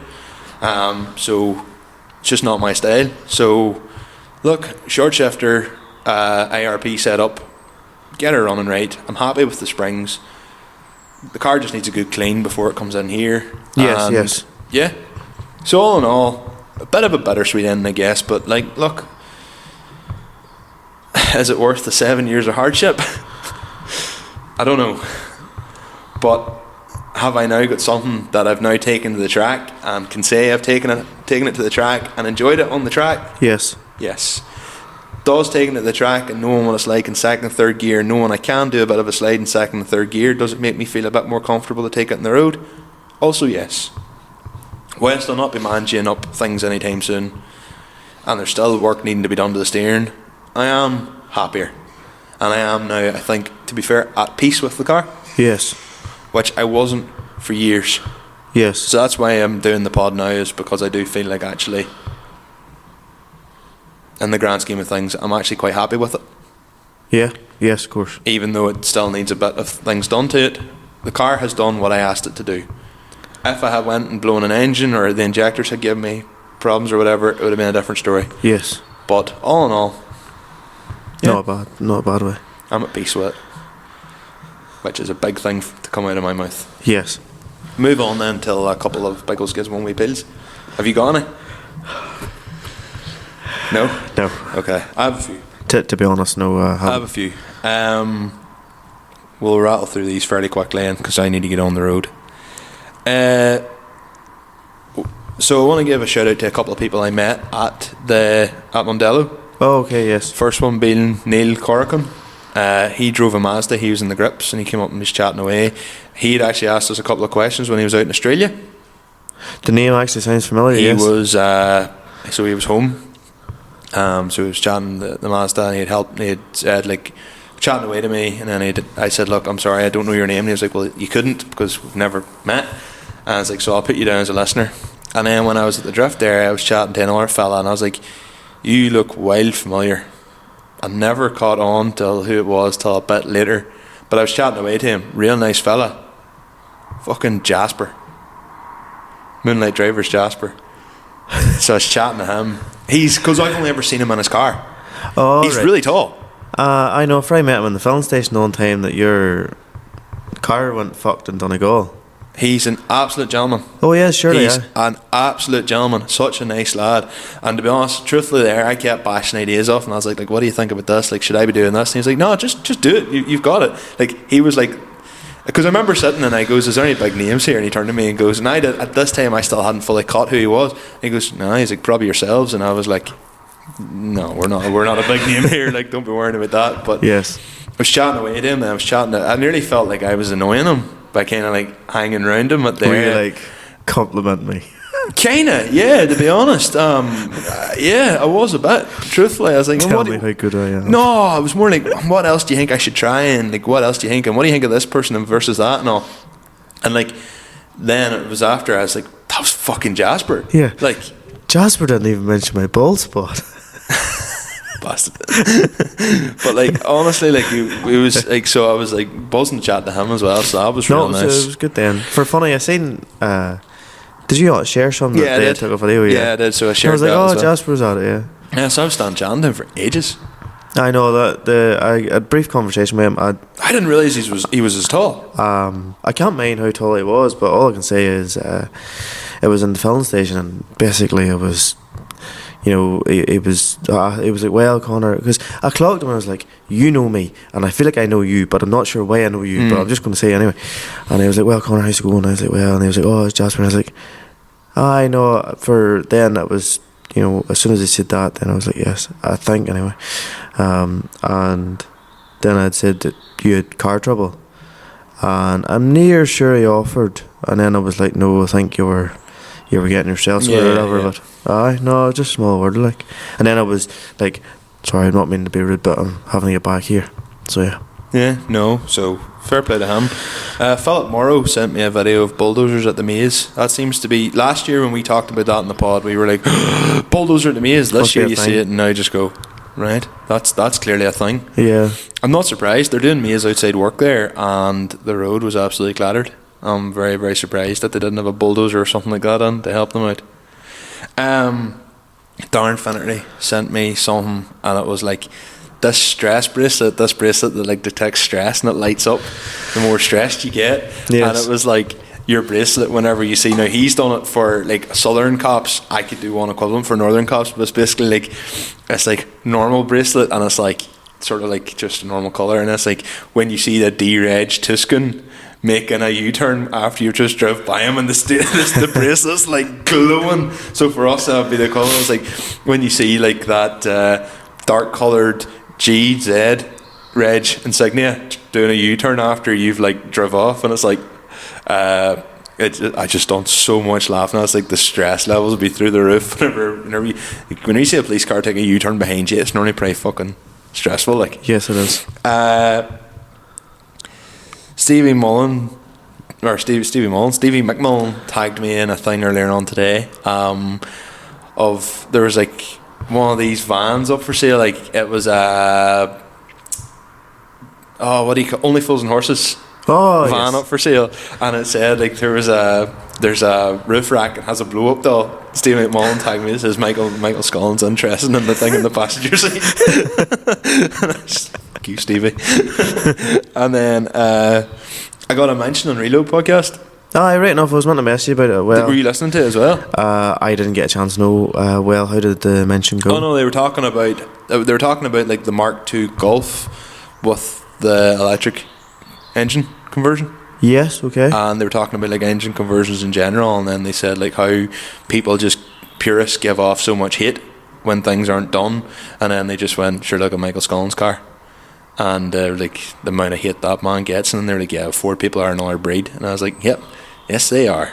You are another breed. No, just Ford purists are another breed. Like, yeah, well, I don't think a Ford man to think that a Sierra being Saab, so instead of just playing itself. Yeah. Reese Bruce sent me a video of he's like, you should do this with your recovery or with your trailer because of all the wheels you have lying about, and it was this person pulling a drift car. It was like an S14 and VSKFs. Do you know what insignia Bandit steels look like? Do you know the 5-spoke like Bandit steels you get? You ever seen them? No. They're off like they're a Vauxhall insignia wheel. They're a big thing in like Eastern Europe. I would actually love a set to have, seeing as I have the BMW adapters and all there. I'd love a set for like skidders because they look so cool. But he had basically, maybe his was a Corsa version, if it was four stud, I don't know, but it was like bandit steels on a vehicle pulling a drift car. That was so cool. So yeah, that's me out for this week. So a longer podcast than maybe we thought it was going to be. Yeah, you're not joking. So will we call it a day, Connor? I think we will. But in all seriousness, if you got this far, thank you very much. Michael's stayed still this whole time. I am absolutely freezing my balls off. Cold. So that's why I continue to move, trying to get some heat in. It is really, really cold. But thanks for sticking about this long. If you're new, thanks very much for giving us a listen. I sound really down, but it's just I'm freezing. My head's just. It is cold. But it's really cold. If you're on YouTube, please like, subscribe, and comment. If you're on Spotify, you can also follow the podcast on Spotify. Please follow. We are at Limited Slip Differences on absolutely everything. Yes. If you want to annoy me on Snapchat, my Snapchat is mscullen, because I promote all the podcast stuff through my Snapchat as well. It seems to be a really good way of generating. And if you want to follow somebody that doesn't ever post anything or anything, at Conor.McGoo and all stuff. My own personal Instagram is MichaelScullen_, and same as TikTok, but I don't really use my own TikTok because I just use the podcast TikTok. Instagram, I've been a wee bit more active recently with having visited Mondello. First time I've posted in absolutely ages. Yeah. So you just don't post ever. You didn't even realise you'd been hacked. To be fair, Conor in a nutshell gets hacked, finds out 1 month later that he's lost 6 years worth of posts. And about 6 posts. And didn't realise. Literally. It was only the only post really still there is post you tagged you. Yeah. So, well, on that note, all the best. All the best, folks. See you Thanks later. very much for listening. Best of luck.